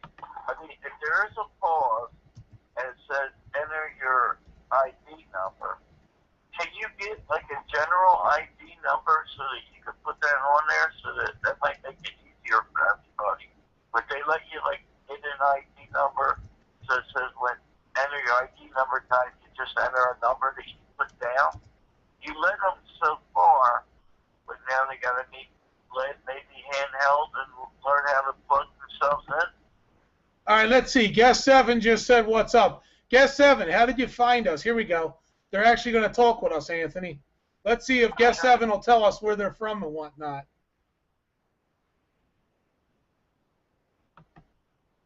I mean, they're not going to talk on the air. They're going to talk in the chat room. Okay. So let's see if we can find out some more information on who guest number 7 is.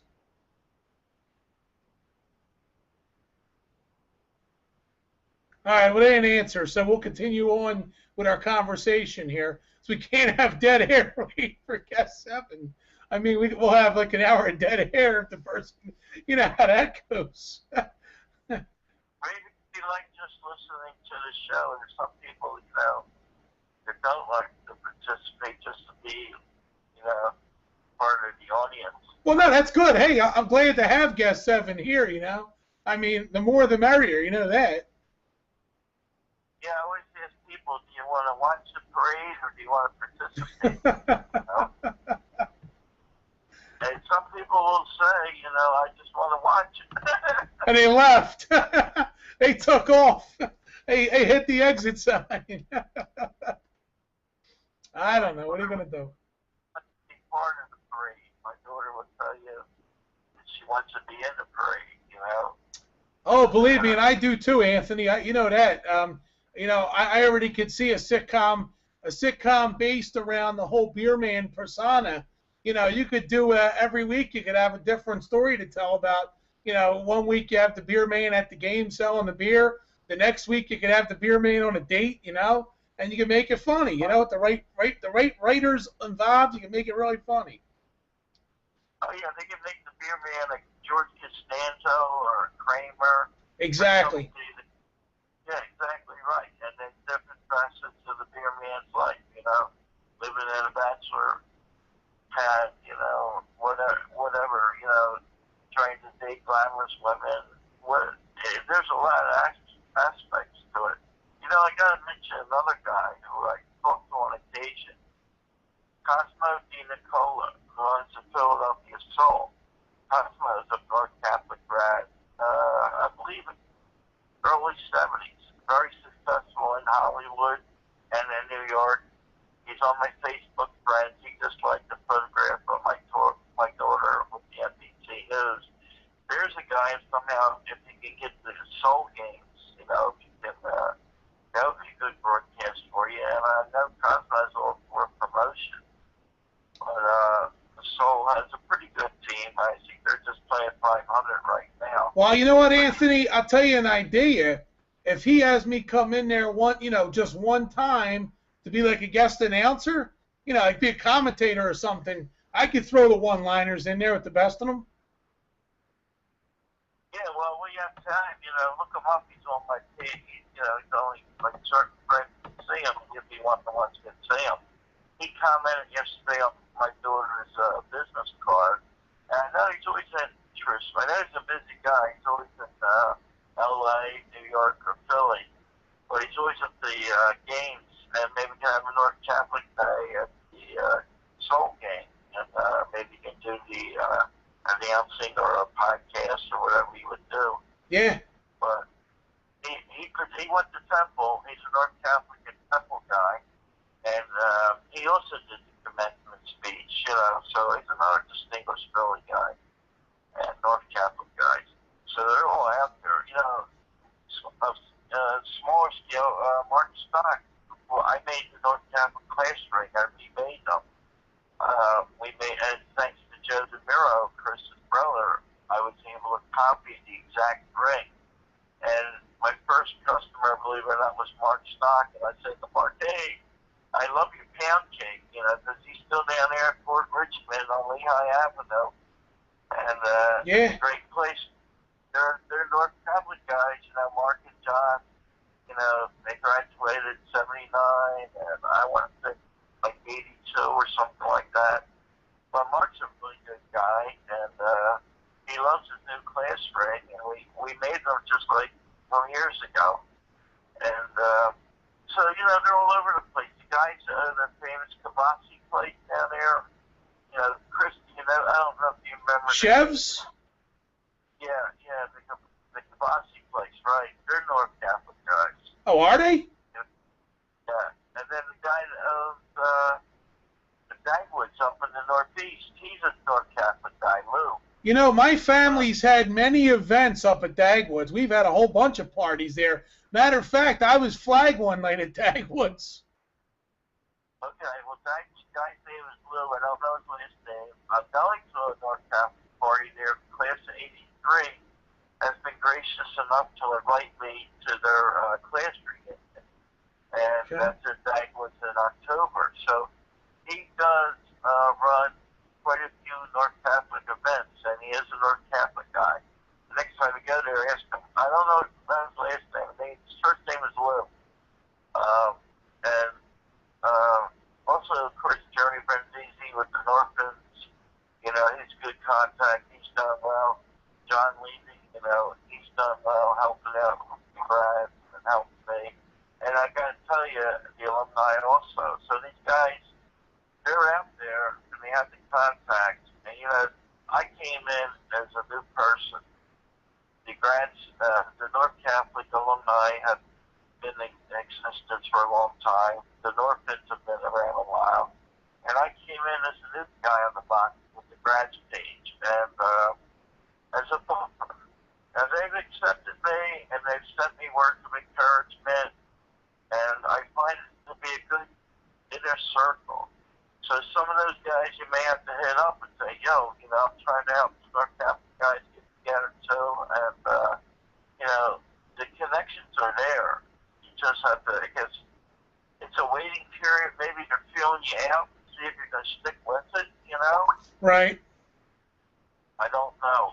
Well, I'll tell you what, Anthony, I think what we need to do is we need to get all these guys together who are, quote unquote, the power brokers, and maybe sit down and have dinner at a nice steakhouse like the Palm in Center City.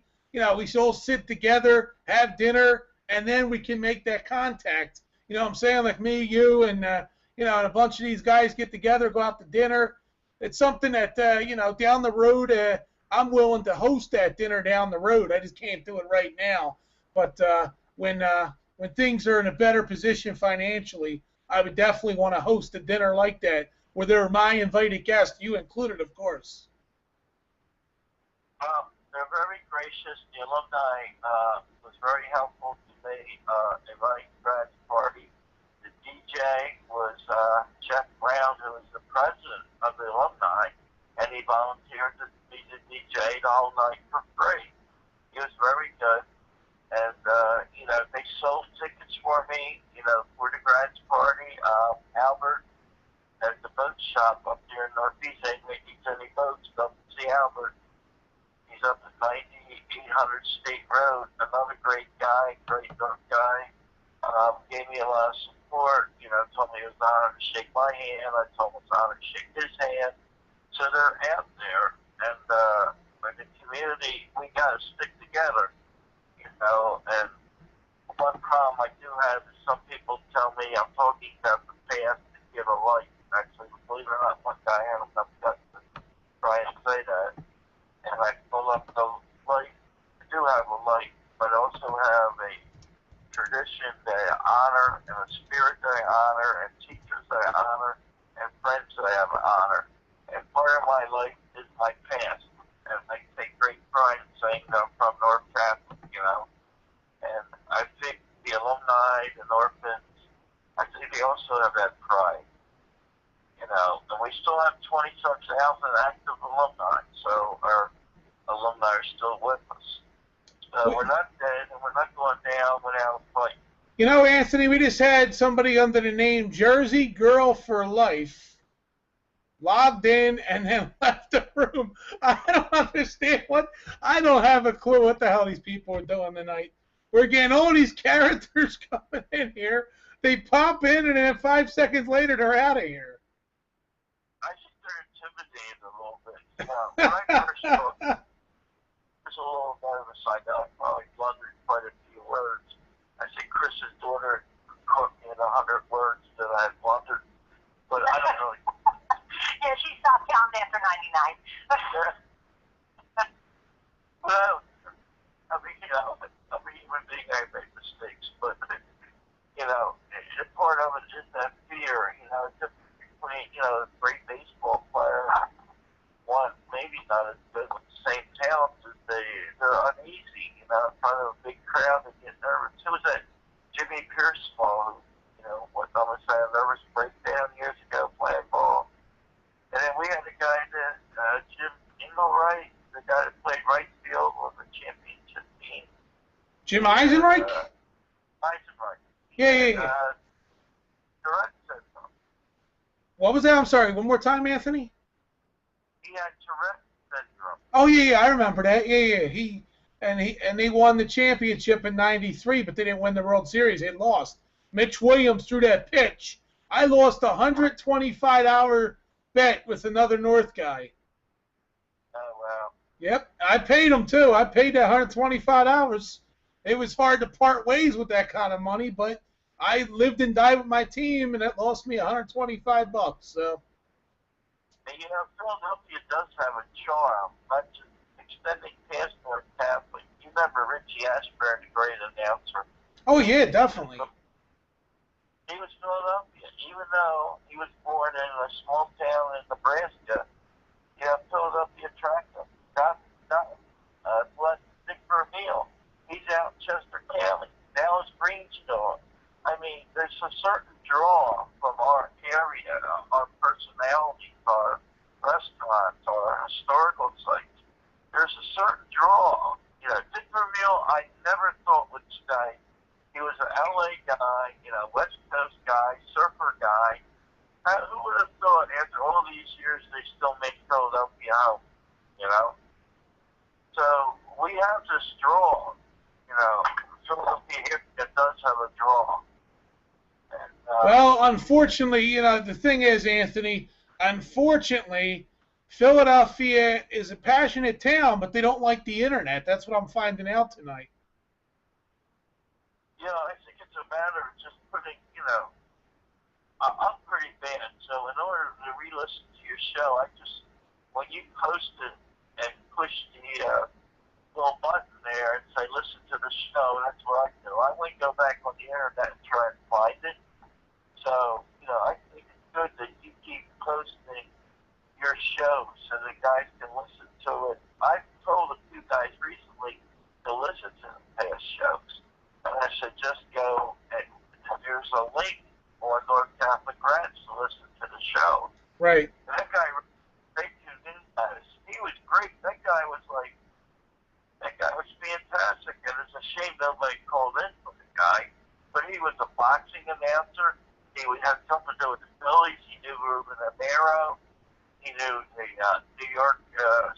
writers and announcers. Exactly. The guy didn't shut up. We didn't get a chance to put 2 words in. He was just kept going. He was a great, anybody would have been proud to have him on as a guest. And I mean, you got him on, but unfortunately the guys, they didn't call in and talk to him. But he's a very knowledgeable, personable guy.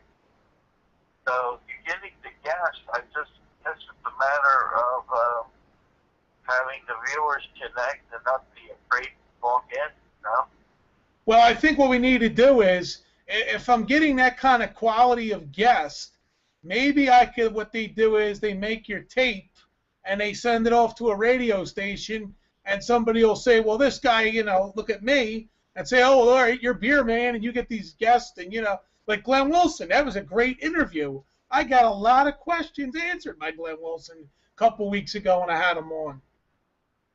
Yeah, and I guided them to a church that is kind of a free-form type church. And I told them to go to it's called the Harvest Bible Church, and I guided them to there, and he says, thank you, thank you, thank you. And because I know he's looking to start his own church, so I tried to help him on that, and he was pursuing it the last time I checked with him. So, yeah, he's a great guy. So even though you have the minus of the lack of audience, the quality of your show's getting better, and the guests are getting better. I got to think my daughter and son-in-law, with their experience out in Los Angeles, they've been out there since 2000. They do have a lot of good connection. So I got to think, as long as you conduct your show properly and do the interviews and make best what you have, that you will get noticed. Well, I would hope so. I mean, I look at it this way. I've done this for many years in different settings, Like I was saying before, I started on television in '92 at the age of 16, and I had all the confidence in the world. I wasn't camera shy. I got up in front of the camera, and I did my thing. And you know what? I didn't cheat like some people in this business. A lot of people use those goofy teleprompters, and I hate the teleprompter, Anthony. And I tell you why I hate it. I hate it with a passion, because you're not a real person that way. All you are is a person that's sitting there reading off a screen. I want to do things from the top of my head, because I believe that I have enough talent that I can go out there, give me a subject, or hell, I'll create a subject and I can go on about it. And that's it. That's what I do. It's a natural God gift. I was born with that gift to talk. I love to talk, and when I get a good subject, I can go on for hours about it. Right. And the good thing about you is you have the knowledge, not just sports, news, as far as Mr. Cat, etc. So you can relate to anything, which is, another good quality. So you have to expand your talents, despite the guys not calling in. You have to make the best of it, and it shows, I think, to.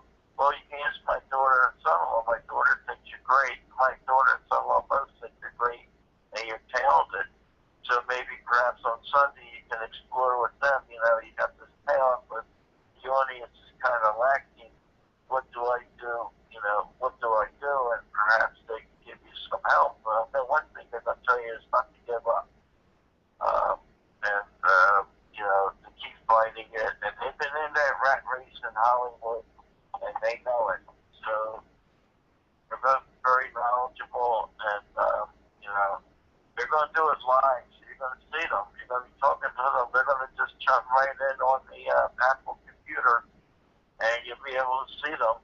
And my daughter and son-in-law have a great following. Unfortunately, had into a viewing of a family member yesterday, and they all asked about my daughter and son-in-law and when they're coming back and how their shows are going.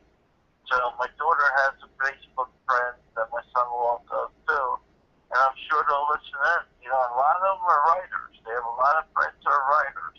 Okay. So you get your plugs in there, you get some leads off them, one lead to another, and you got yourself a gig.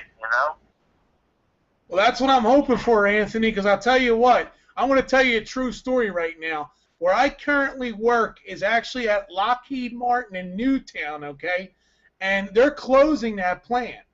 And we were having a discussion today at work, me and a couple guys that work for Lockheed. I'm actually contracted out to work. I work for somebody else, but that's my home base of where I report for work.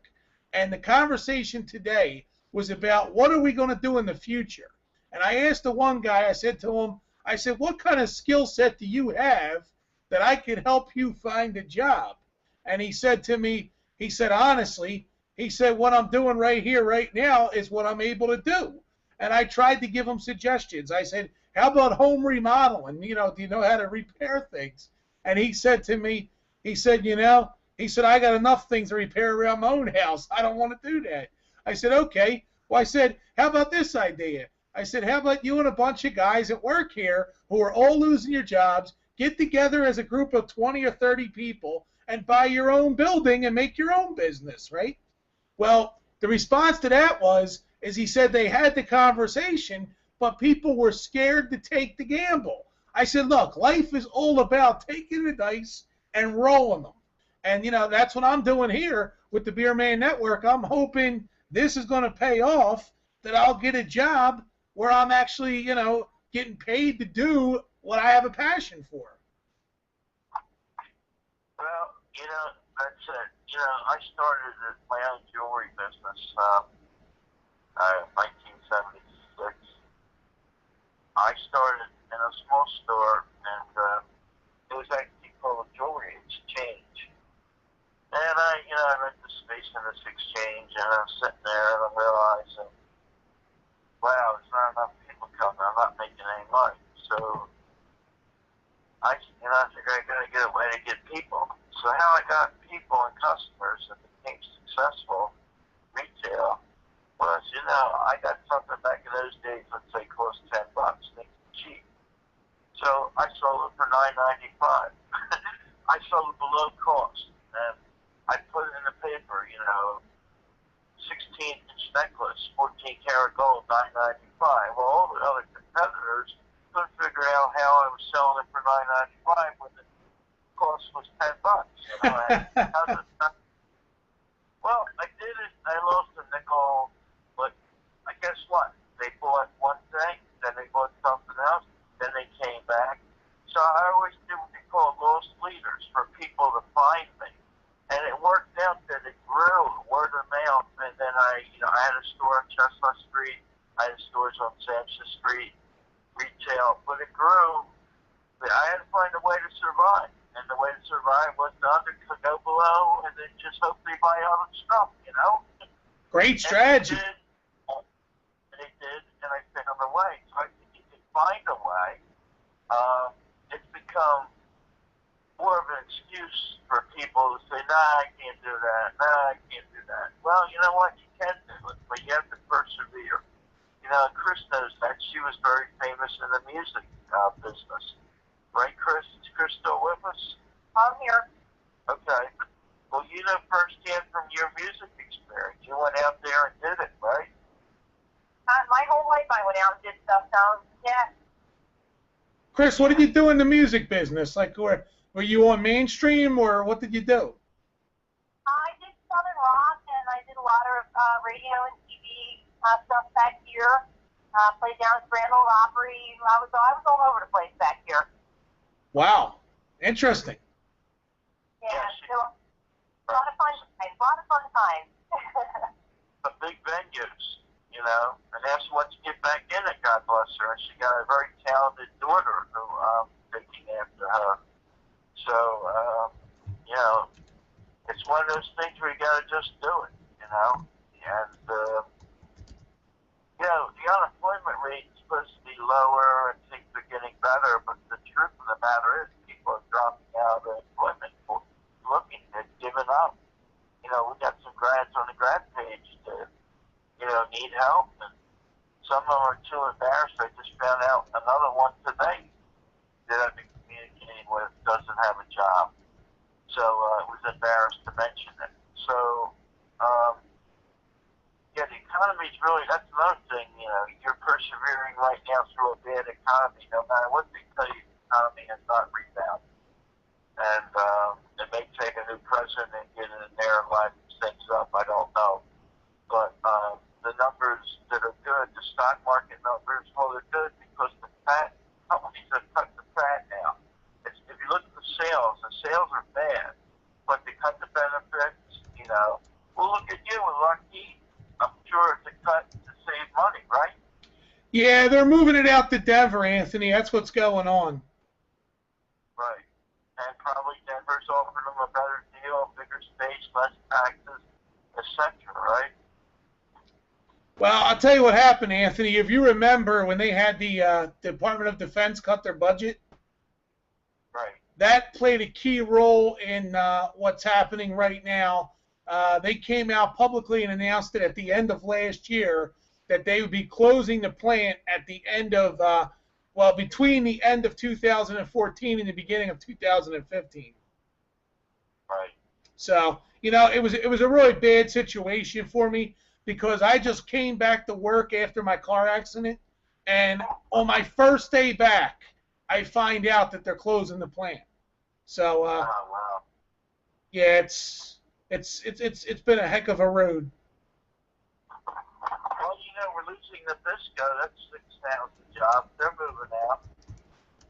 You know, and that's going at the end of the year, too. You know, the industry in Philadelphia is not what it used to be. And, you know, look at Detroit. They filed bankruptcy.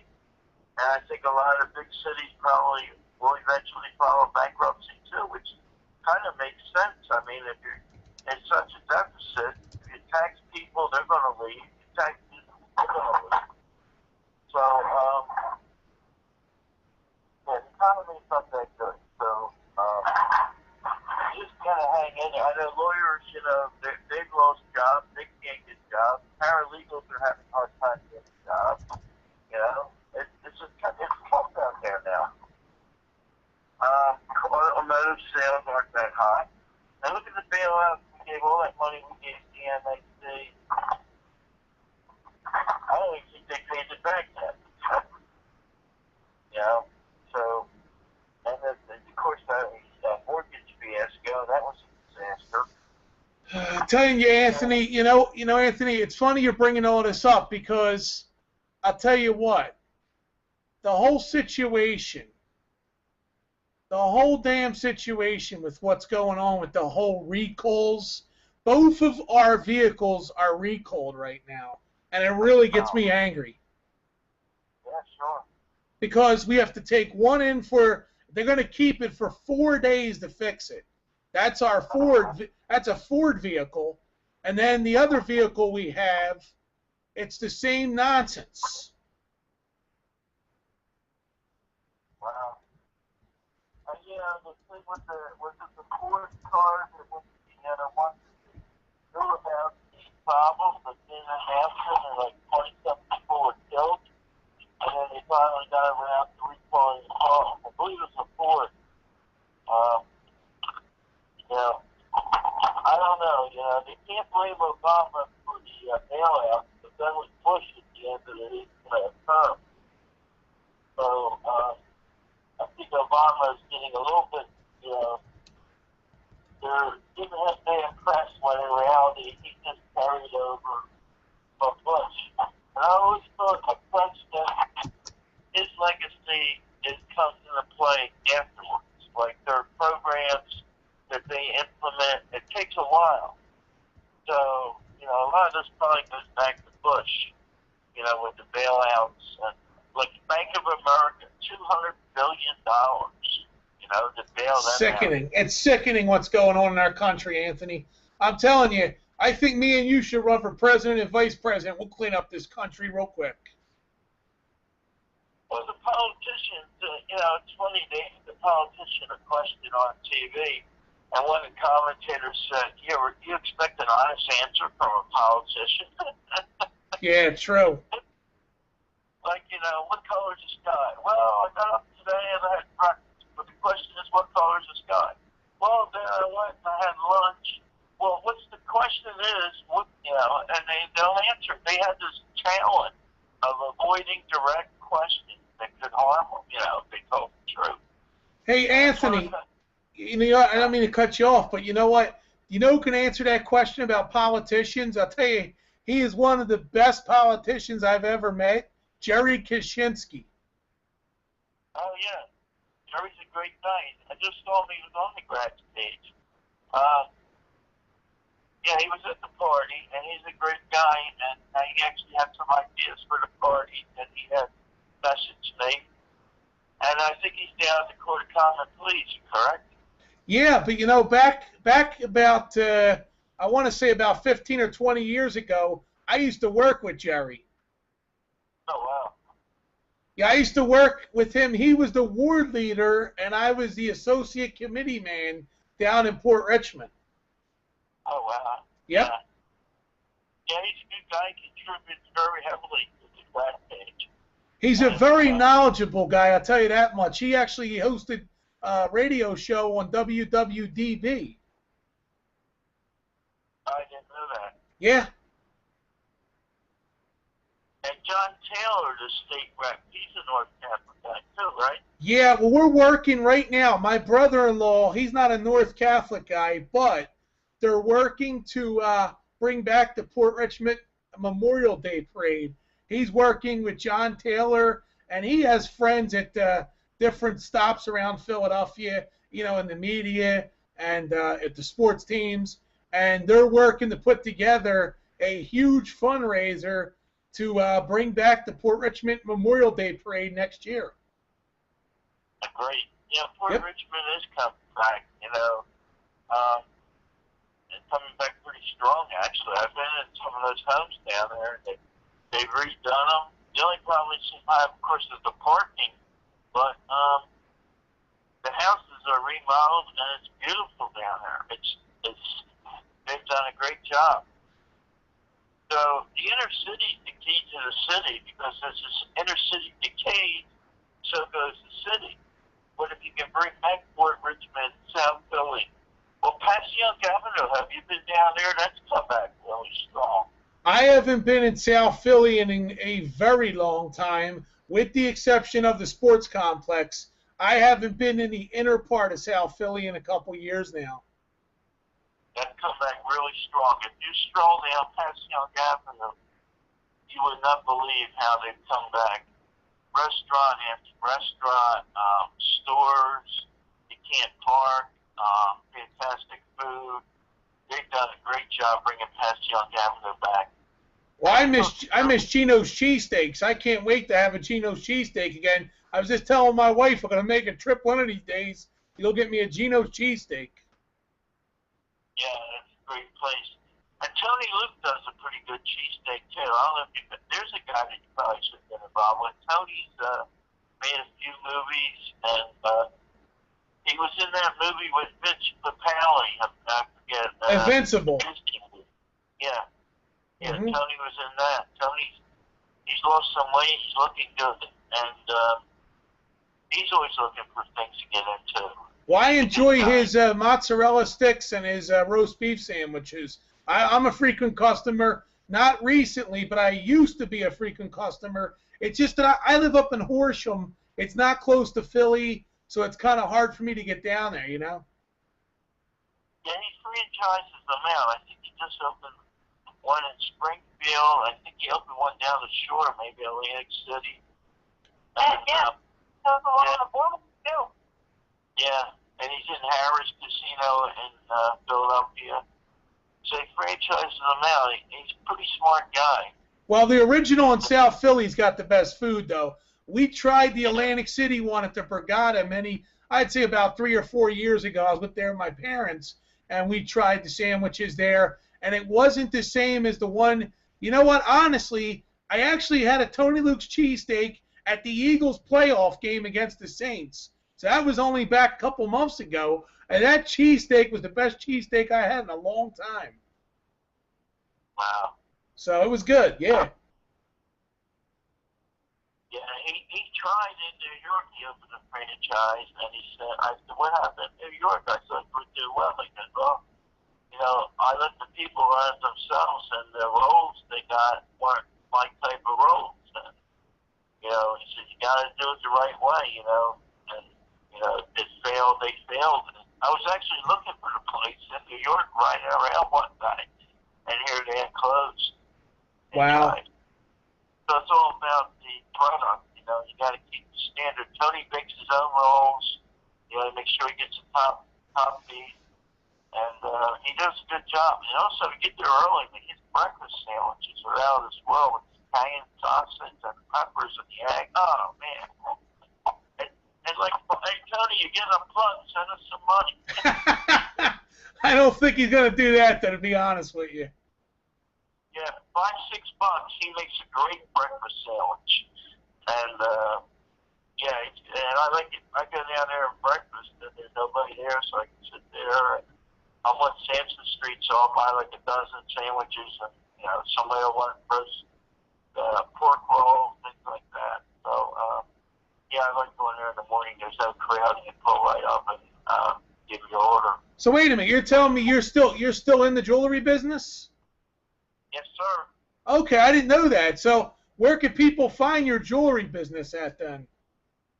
Well, actually, right now we're wholesale. We sell to the stores, but if they want something personal, they can contact me on Facebook, and I'll have a sales rep get in touch with them. We're basically wholesale. We sell to the stores who sell to you. So Okay, that's gotcha. why my prices are good. And I kind of gave up on retail stores that just weren't my thing. So I decided to go into wholesale. I represent companies from all around the country, and all around the world actually. India, China. I get their products, and I sort of am the middleman to the stores. So anybody wants anything privately, just message me. And as I said, I've gotten quite a few. A guy just bought a 2-carat diamond for his going to get engaged. Just bought off me. So contact me directly, and I'll have one of my sales reps call you. But our offices are in Northeast Philly, Center City, and Westchester. But it's set up so that you can't really walk in because it's not really a store. But I'm still very active in that, and maybe we can do some promotions with that for prizes. We can get up viewers. But I have some great North Catholic stuff that I've made over the years. Yeah, well, I have some good stuff in the prize vault, but the problem is we never got to the threshold of it. My wife says to me, you know how valuable this piece of equipment is that I have? It was a giveaway item, but it was a very nice piece. It was a T-shirt. It was very nice, and it's unique. You won't find this T-shirt anywhere else in the world. We have it, but, we only have one. And, that was my main prize to give away. But the problem is, she said to me, you sure you want to part ways with this thing? She said, it's only the only one in the world. I mean, somebody else might have it, but the point is you can't replace it. You can't go and buy it at the store like I did many years ago. It's a unique, treasurable item, Well, I can provide you with plenty of people for the show. Get people to call in and do trivia and all. And, I have plenty of stuff. Between the North Catholic stuff, and I have plenty of gold and silver and all kinds of stuff. So that's no problem. And I'm always willing to donate pieces to charities, so they can auction them off. But we got to get the attendance numbers up. How was the chat room? Did you get more people in there? Well, what's funny is the talk show chat room has had quite a few people coming in and out. Anthony, we tried a different video stream tonight. We tried to stream the show through YouTube, and that wasn't the numbers on YouTube just didn't come back unless they're. I don't know what happened here, but the numbers on YouTube just weren't just weren't there. So could it be a delay in getting those numbers? It's possible. I mean, I would say anything's possible. But from what I can see, it's the first time we've ever done this using YouTube. So it's possible that I put the link on the page for people to click here, and Chris was talking about it earlier, but I don't know what happened. I mean, it's saying it's out to the public, and I don't even know what happened there. But It's just one of those things. I gotta tell you a funny story. You're talking about Jerry Kaczynski, and I put a post on the North Catholic Rant page, and I said, I always wonder why we say down the shore. You know, people say I'm going down the shore. Well, the shore's south anyway, so don't you have to be? Isn't it redundant going down the shore? Anyway, so I said, what is your favorite vacation spot? And Jerry Kaczynski said Frankfurt Creek.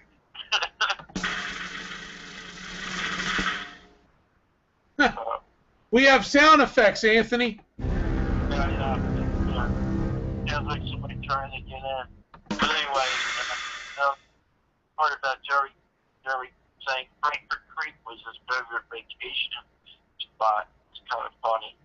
So Jerry has a sense of humor. Anyway, well, the next show is going to be Sunday with my daughter. Yes, the next show will be Sunday, 8 p.m. East Coast time, with your daughter Victoria and her husband Cordero. Okay. So that will be our next show, yes. And I will be, believe me, I will be promoting that show every day throughout the week. And, you know, I'll build it up with, you know, letting people know that it'll be easy to find and the phone numbers and all that good stuff. Yeah, and I'll do it on my pages too. And I would expect my daughter's friends to listen in and call in.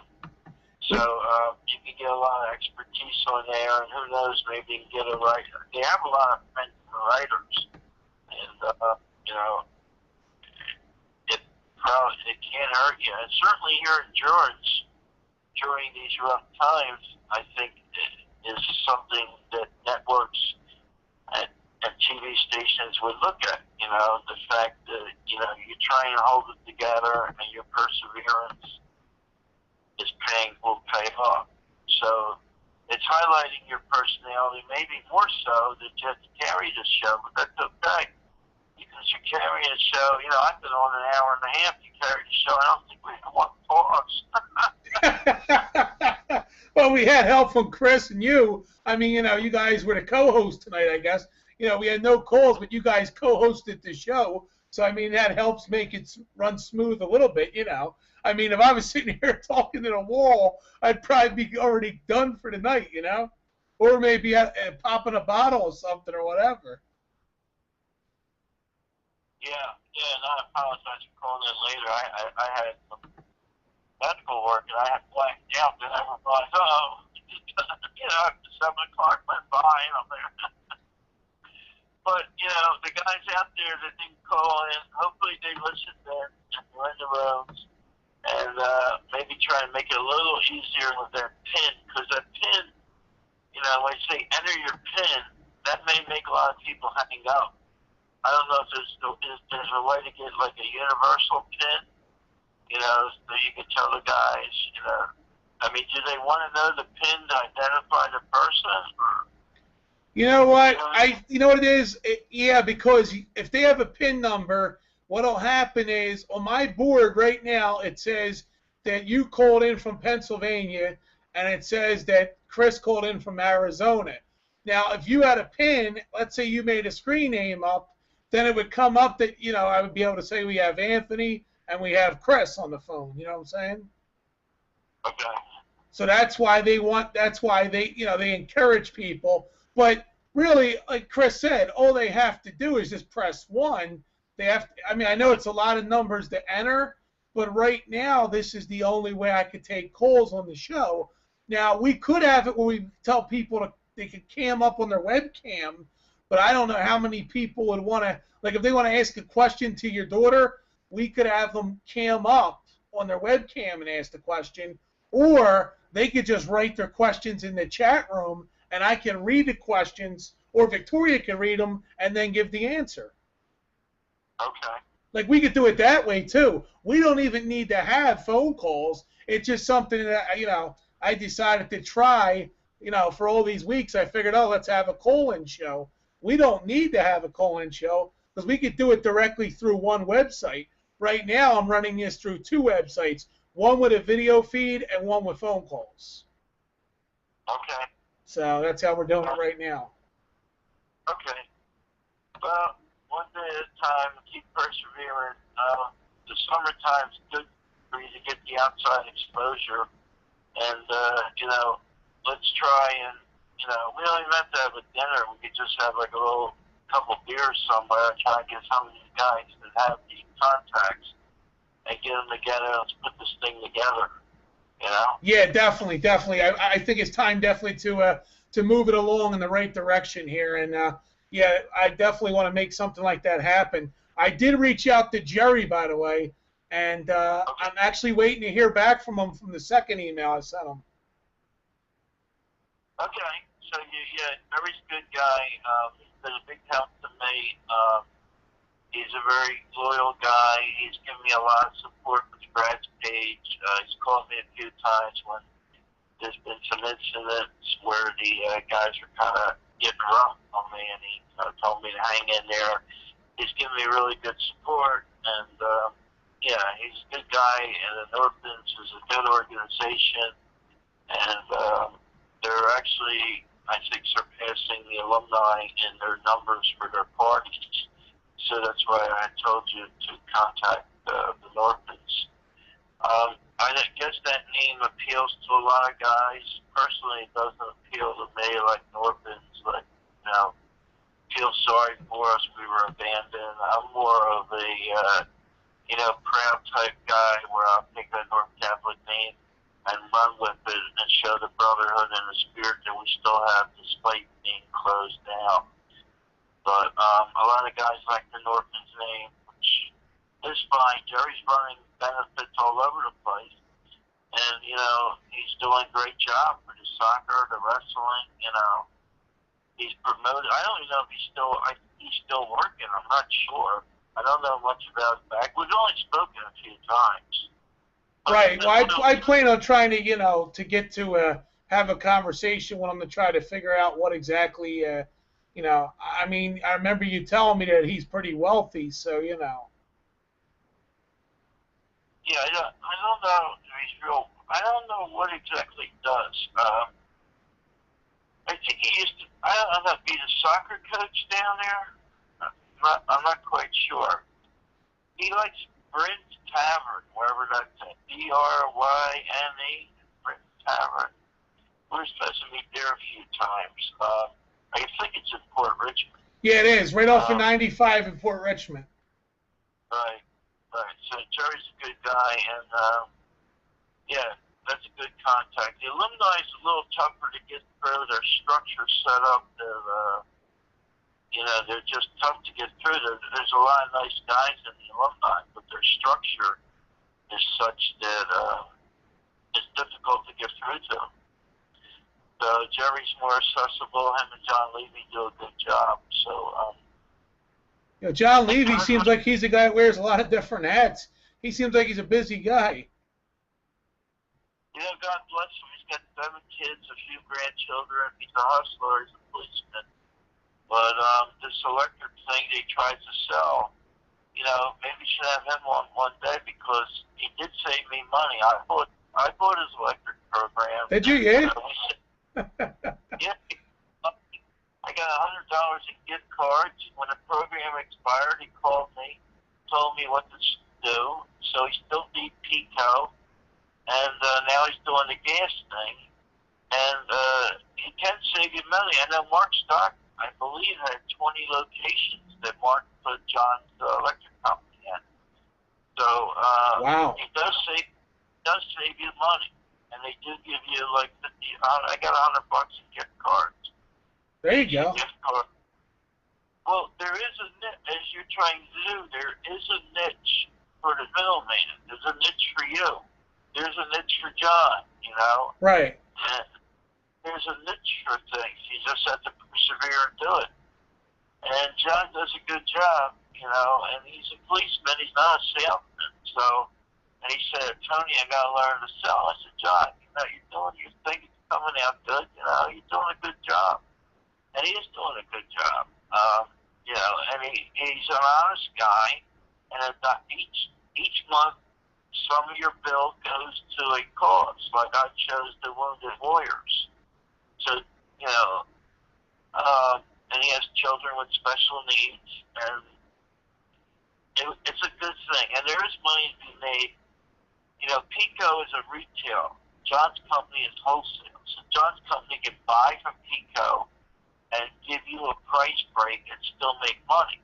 Wow. So I try to tell them, John, that's how you got to present it. Like, you know, you are buying from Pico, but you're buying 50 cents less a kilowatt. So if you give somebody 20 cents less a kilowatt, they save money from Pico and you still make money. And I think if he explains it that way, he's going to get a lot more business. But, I mean, he sold Mark stock, and Mark's a pretty good businessman. He saw me, and I'm a pretty good businessman, and he's lived up to his word. So, as you're doing with your show, as you continue to live up to your word and persevere, you know the old saying, build it and it will come. Well, you're building it and it will come.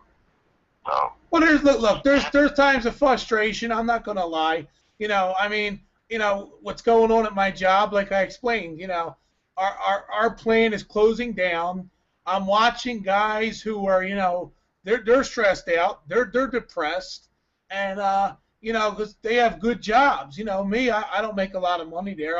I'm a subcontractor as a security officer, and you know, these guys are talented guys, and they're being told they're losing their job, and they're pretty bummed out. You know, and I'm scared that I'm going to want to become a casualty of this. You know, I don't want to get shot if somebody decides to go postal.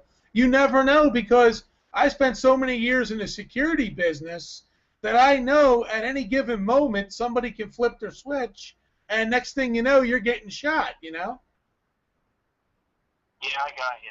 Yeah, I know. I'm nervous, to be honest with you, Anthony. I am legitimately nervous about what could happen to me, because, you know, these people have lots of money that they're losing, and they could easily, you know, go off the deep end and not even remember that I was nice to them. And, you know, and it's a true thing now. I mean, you see it happen in America a lot lately, you know? Yeah, unfortunately, there is this anger built. You know, in a way, you can't blame the people. They should try to take their anger somewhere else. But there's a lot of hostility built. You know, when somebody's got 15 years in there, we're going to get 20, and then all of a sudden, they're closing, you know. Yeah. And then you're at 45, 50 years old, nobody wants you. You know, you know, they can get somebody for half the price, you know. So Exactly. it's a problem. It is a problem. It's happening all across the board in our country. And I don't know, you know, my daughter and son-in-law, they're in a tough business where, you know, it's a lot of who you know and a lot of politics, and they've done well, they've survived it. But I often tell them to get their own, you know, well, she works for NBC, which is the network, and he works for right now National Geographic, which is good, but still, you know, those companies can decide to close their shows down or whatever, and I always tell them, get your own gig, you know, start your own movies, start your own shows, and that way, you know, whatever hard work you put into it, at least it benefits you, which I think is, you know, the same thing in your case. Your hard work should benefit you, not someone else. Well, Anthony, I've been wanting to make a movie since, I would say since 1993. I was still in North Catholic, and I wanted to make a movie. So we used to have limousines that we would rent, and we used to take a handheld movie camera, and we would film when we go around in the limousine throughout Philadelphia. Wow. Well, you know, you got the ideas going, they're flowing. I think you need somebody to help you write. And, you know, there's a lot of writers out there that will probably do it on consignment. You know, like, you know, if you become successful, you give them X amount of dollars. Exactly. If you right, that way. There are a lot of writers out there. Well, actually, I know a writer. I met a neighbor of my wife. Her son was working with Dick Clark Productions, where he's writing for the guy, but he's not making no money. And I said, well, how the hell is he going to make any money? I said, maybe, you know, I give him some ideas. he writes something up, maybe he makes some money, and throws back me the money for the idea. Right. Right. There's ways. There are ways, and there are people in place that we have. Through the grad page, through my friend. There are guys that are willing to help, and ladies, guys and girls, they're willing to help and give you a break. It's just a matter of getting to that contact, getting to that guy, Right, exactly, right. Like, I mean, I would hope that I could speed up the process to get to that person before I become a victim of, what's happening over at the plant. You know what I'm saying? I don't want to be a victim of circumstance just as I'm on the finish line of my ideas becoming reality, because I've done the research. And matter of fact, a coworker said to me, there was a movie called Beer Fest many moons ago, and he said, why don't you try to tie them two together and make it like the sequel of Beer Fest, Yeah, it's a good idea. So, yeah, I mean, people can help with their ideas. It's always good to have somebody, or to get the public's opinions on your ideas, because you never know. Somebody might come along with the idea that helps you get to the winning formula. Yeah, you never know. You never know. And, one thing I found about the grad page is that there's a lot of guys that are willing to help. I don't know if you noticed, but there's been guys that's sick, and, I put down, how about a shout out to somebody fighting cancer or heart disease. The guy, they pitch in, from all years, 70s, 80s, 90s, the O's, they say, hang in there, brother Falcon. You see a guy from 1975 talk to a kid from 2005 and say, hang in there, brother, stay strong, It kind of shows you the brotherhood. So if you put it out there, anybody have any ideas about what we can do, and it's not just on the front page, it's everywhere. My Facebook page, I didn't realize so many people looked at it. Today I saw my daughter, I put that she's, with NBC Universal, all of a sudden these people come out of the woodwork, they're on that, and I never even knew that they followed my page. See that? Right, you never know. It only went to my friends. I never put it to the public. Just friends. And then I got all these people thinking, where did they come from? So I got these people look at my page, and I didn't know it. I knew some of the regular guys that, but there's names there. I'm saying, now who's this? Now who's this? Now who's this? And I'm thinking, wow, these people follow my page. So, if we hit enough pages, if you get it out there, I think the audience will keep building, just a matter of time. Oh, yeah. I mean, I think we're on the cusp of a finish line. It's just a matter of, like I said, there's times I come on here, I start the show, and, I get discouraged for a little bit. But then after a while, when just as I'm ready to, throw in the towel, boom, the phone rings. There's you, there's Chris, and then, things start rolling along. Yeah, and as I said, your perseverance, if I was an possible employer to hire you to do a radio show, I would listen, and I wouldn't listen to the fact that nobody called. I would listen to how you sustained yourself and kept yourself going despite, the lack of calls. So you kept this thing going. It's 9:26, so you did a pretty good job for 2.5 hours. Well, I couldn't be honest with you. I mean, you played a critical part in keeping me going on here. So. Yeah. Well, I was your what's that called when you had two guys? The sidekick. Yeah. Right. Like the Batman and Robin of the internet radio world. Right. Yeah, that may be one of your, you may want to say that. Well,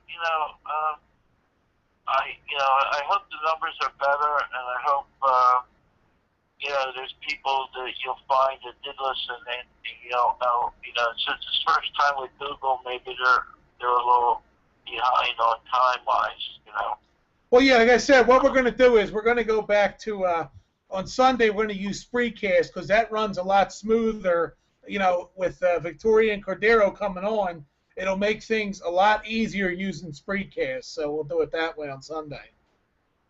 Okay. So what we might do is we might rotate around, you know, maybe like, you know, once a week we'll do a Spreecast, once a week we'll do Google. It all depends how the numbers come back. And Glenn, when he was on, he did get some cards, right? He was. Glenbow, I'll tell you what, Glenbow got callers. I don't remember who the guy was that called from California, but that was the main caller that Glenbow got. He wrote in. He didn't draw the callers either. That was the problem. Yeah, I think he's torn a little bit between this ministry thing and some other stuff. Well, let me tell you something, Anthony, real quick. The one thing about Glenbow is he gave me a lot of good information during the interview. Okay. So that actually helped. I had people listen to that actually told me that I should take that interview and send it to WIP, and based on that, they would most likely offer me some kind of job as a fill-in. All right, that would be a good start. You can do it as long as you get into the contract and, you know, you're still allowed to do your side gig. You know, exactly. Right. You know, WIP, I do listen to. I got one problem with that. You know, you got Angelo and his sidekicks there, and I'll tell you, I think there's too many people in the booth for that. I think the quality, you know, the quality suffers because of the quantity. You know, you got reviews in there. They're all nice people, but I think, you know, but the focus is lost by so many people being. What do you think about that? Well, let me say this, Anthony. If you have Angelo as your star, you could have the sidekick of Al and Rhea be the female voice, and that's all you need. The problem with them, they're pushing these guys like Keith Jones and the former Eagle players who come on there, and the baseball guys, and the Joe Conklin. I mean, Joe Conklin is really funny. But you know what? They use him, I think, way too much on that show. They need to focus on him, you know, maybe once a week or something. Give him 10 minutes once a week to do his skits, you know? Yeah, you know, and then the other thing I get, okay, I'm from Philly. I was born in Philly, raised in Philly. I say yo, you know, I say D, you know, and I'm like one of those Philly guys, you know? Same as me. I get the impression, like some of these guys that aren't from Philly, they try to act like they're from Philly and use the expression. And to me, I don't know, maybe I listen too deep, but I don't get the feeling that they're a Philly person. You know, there's a few I can mention I won't, but I think they get, you know, they get on the air and they go, yo, cuz, or yo, bro, or yo, and I just don't get, like when I talk to you, I know I'm talking to a Philly guy, you know? Yeah, but he's from, Anthony, he's from Philly, though, if it's the guy I think you're talking about. Okay. He is from Philly. I mean, I was told that he's from South Philly. I mean, unless that's all an act, I think I know who you're talking about. Yeah, well, a couple of them are former Eagles. I know they're not from Philly. Oh, well, those, yeah, well, you know what, those guys are there because, you know what, years ago, sports talk radio was nothing but talented talk show hosts. Now, they're bringing in these ex-players. And that kind of, you know, I'm not a big fan of that. But I guess they felt that people were losing interest, so everybody now has an ex-player with them. And I don't like that, where, you know, I hear them say, yo, brother, how you doing? They're trying to, like, have Philadelphia attitude and accent, and they don't. And to me, you know, it's kind of false, you know. Well, look, just, let me say this, Anthony. Bottom line is the 10 o'clock to 1 o'clock show on WIP would be perfect for me. And I'll tell you why. The guys on there, neither of them are from Philadelphia originally. Right. So there you go. I'm the guy that should be doing 10-1 on WIP. And you could team me up with, maybe Howard Eskin's son, because he's from Philadelphia. So, you could team me up with him. Yeah, well, you're right. I like Michael Barkan, but he's too straight. To me, he's not a Philly guy. He's a TV guy, number one. First and foremost, Michael Barkan is excellent on television, but there's no need for him on the radio. They think there's a need for him on the radio. You know why? Because they haven't seen my talent level yet. And I'm not trying to be cocky or anything, but I'm just telling you. Put me on there. Look, I don't like hockey, so I'm not going to talk hockey. But I love baseball, I love football, and basketball. I'll tell you what, I'm looking forward to this upcoming draft with the Sixers. Right. So, I think the Sixers are going to get some nice pieces in this draft. And they already have a couple good chips to build upon. There was talk this week about trading Michael Carter-Williams. You don't trade a guy who proved something to us last year. This guy was the MVP of the team. You're not going to trade him unless you're going to get a bunch of good pieces back in the trade.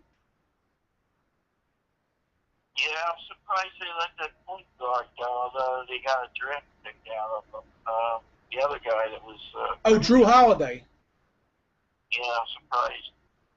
They did get, the 10th pick in the draft or something like that. Yeah, they're going to get the 10th pick, but I'll tell you what.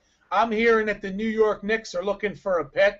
They want a draft pick because they don't have one. I would trade that 10th pick to the Knicks if I can get something good back for it. Yeah, I was there in the glory days. I hadn't seen the passes for, when Iverson and when they made the run against the Lakers and all. And Larry Brown was the coach, and Pat Croce was involved. There's another good guy, Pat Croce. I would love to interview Pat Croce. I heard him on the radio this morning with Angelo, and I would love to have him on the air. Yeah, he's a good guy. He's probably a hard get, though, for something like this. Yeah, maybe. Give it a shot and see what happens. He was involved in the Mighty Max film, and I lost money on that. And I believe he was going to... I was trying to hook him up with Tom Rosano for the suspended the movie about the North Catholic, but it never came to fruition. And actually, Rosano never showed up at the meeting. So, but Pat Croce, he's got that natural Philly type, speech. Well, Pat Croce, he has a high energy about him. You notice that every time you listen to him, he has a high energy. And I always say, you know what, I feel like I'm that type of guy too. When given the opportunity to come into a room, I can work a room. I'm the type of guy that people up front are going to hear me in the back of the room. You know what I'm saying? Well, he said that when Pat Croce started Novacare Centers, he was the original guy. My cousin went to him and he goes, man, that guy worked me so hard, I couldn't wait to get out of there, So, yeah. But I tell you, man, it's money, and God bless him. He really built it into a successful business, and then he sold it.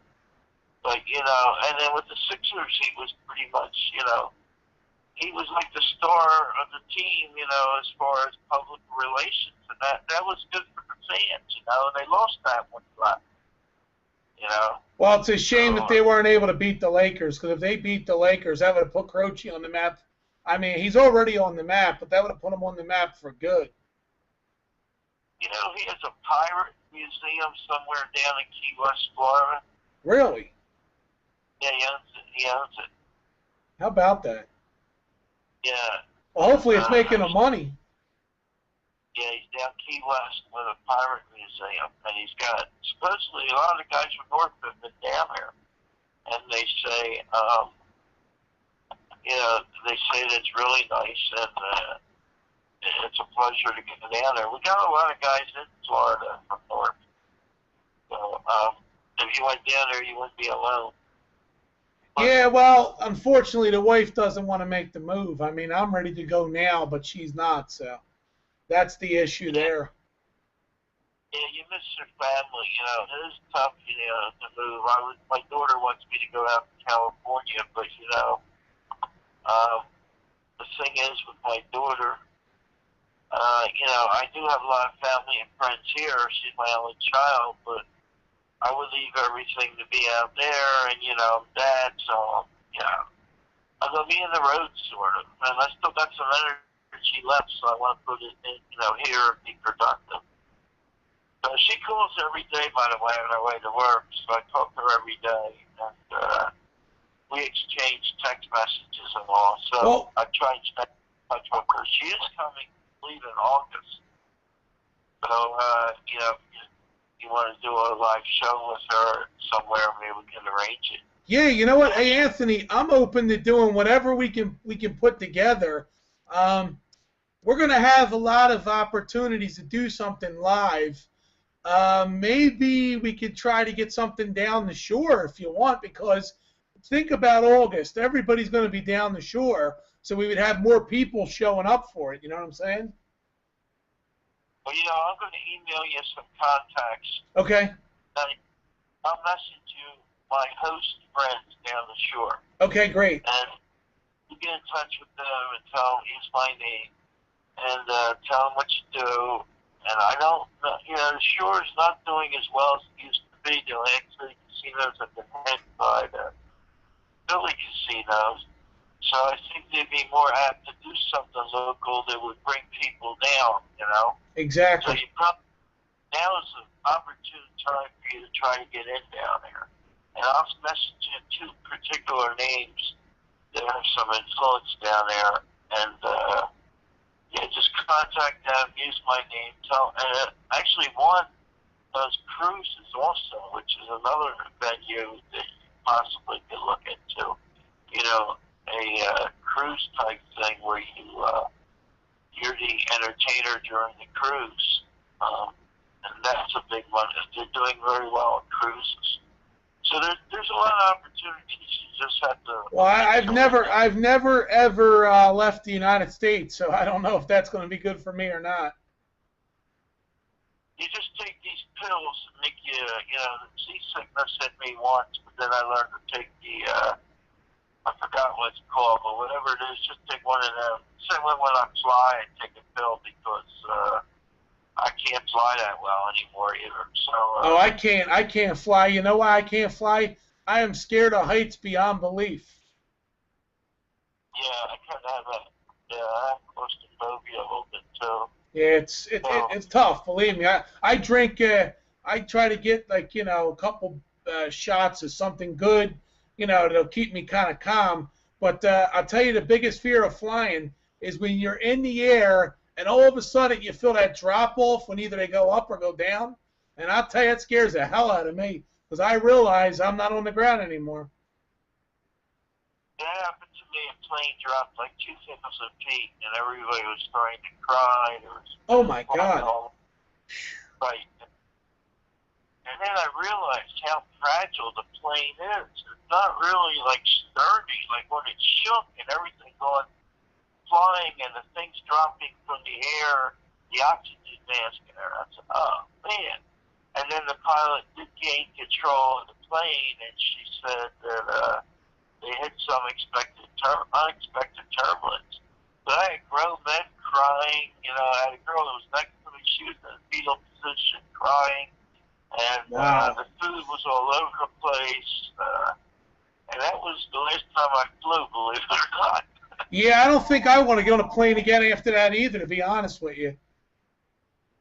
They're very fragile. They're not really built. That's like for some wind turbulence to do what it did to our plane I was like amazed how it just shook and it just did not look like it was staying together. And I thought it was built solid, but it certainly wasn't solid. And Chris, I guess, left, but she was an air controller, and I think she could tell you plenty of stories about it.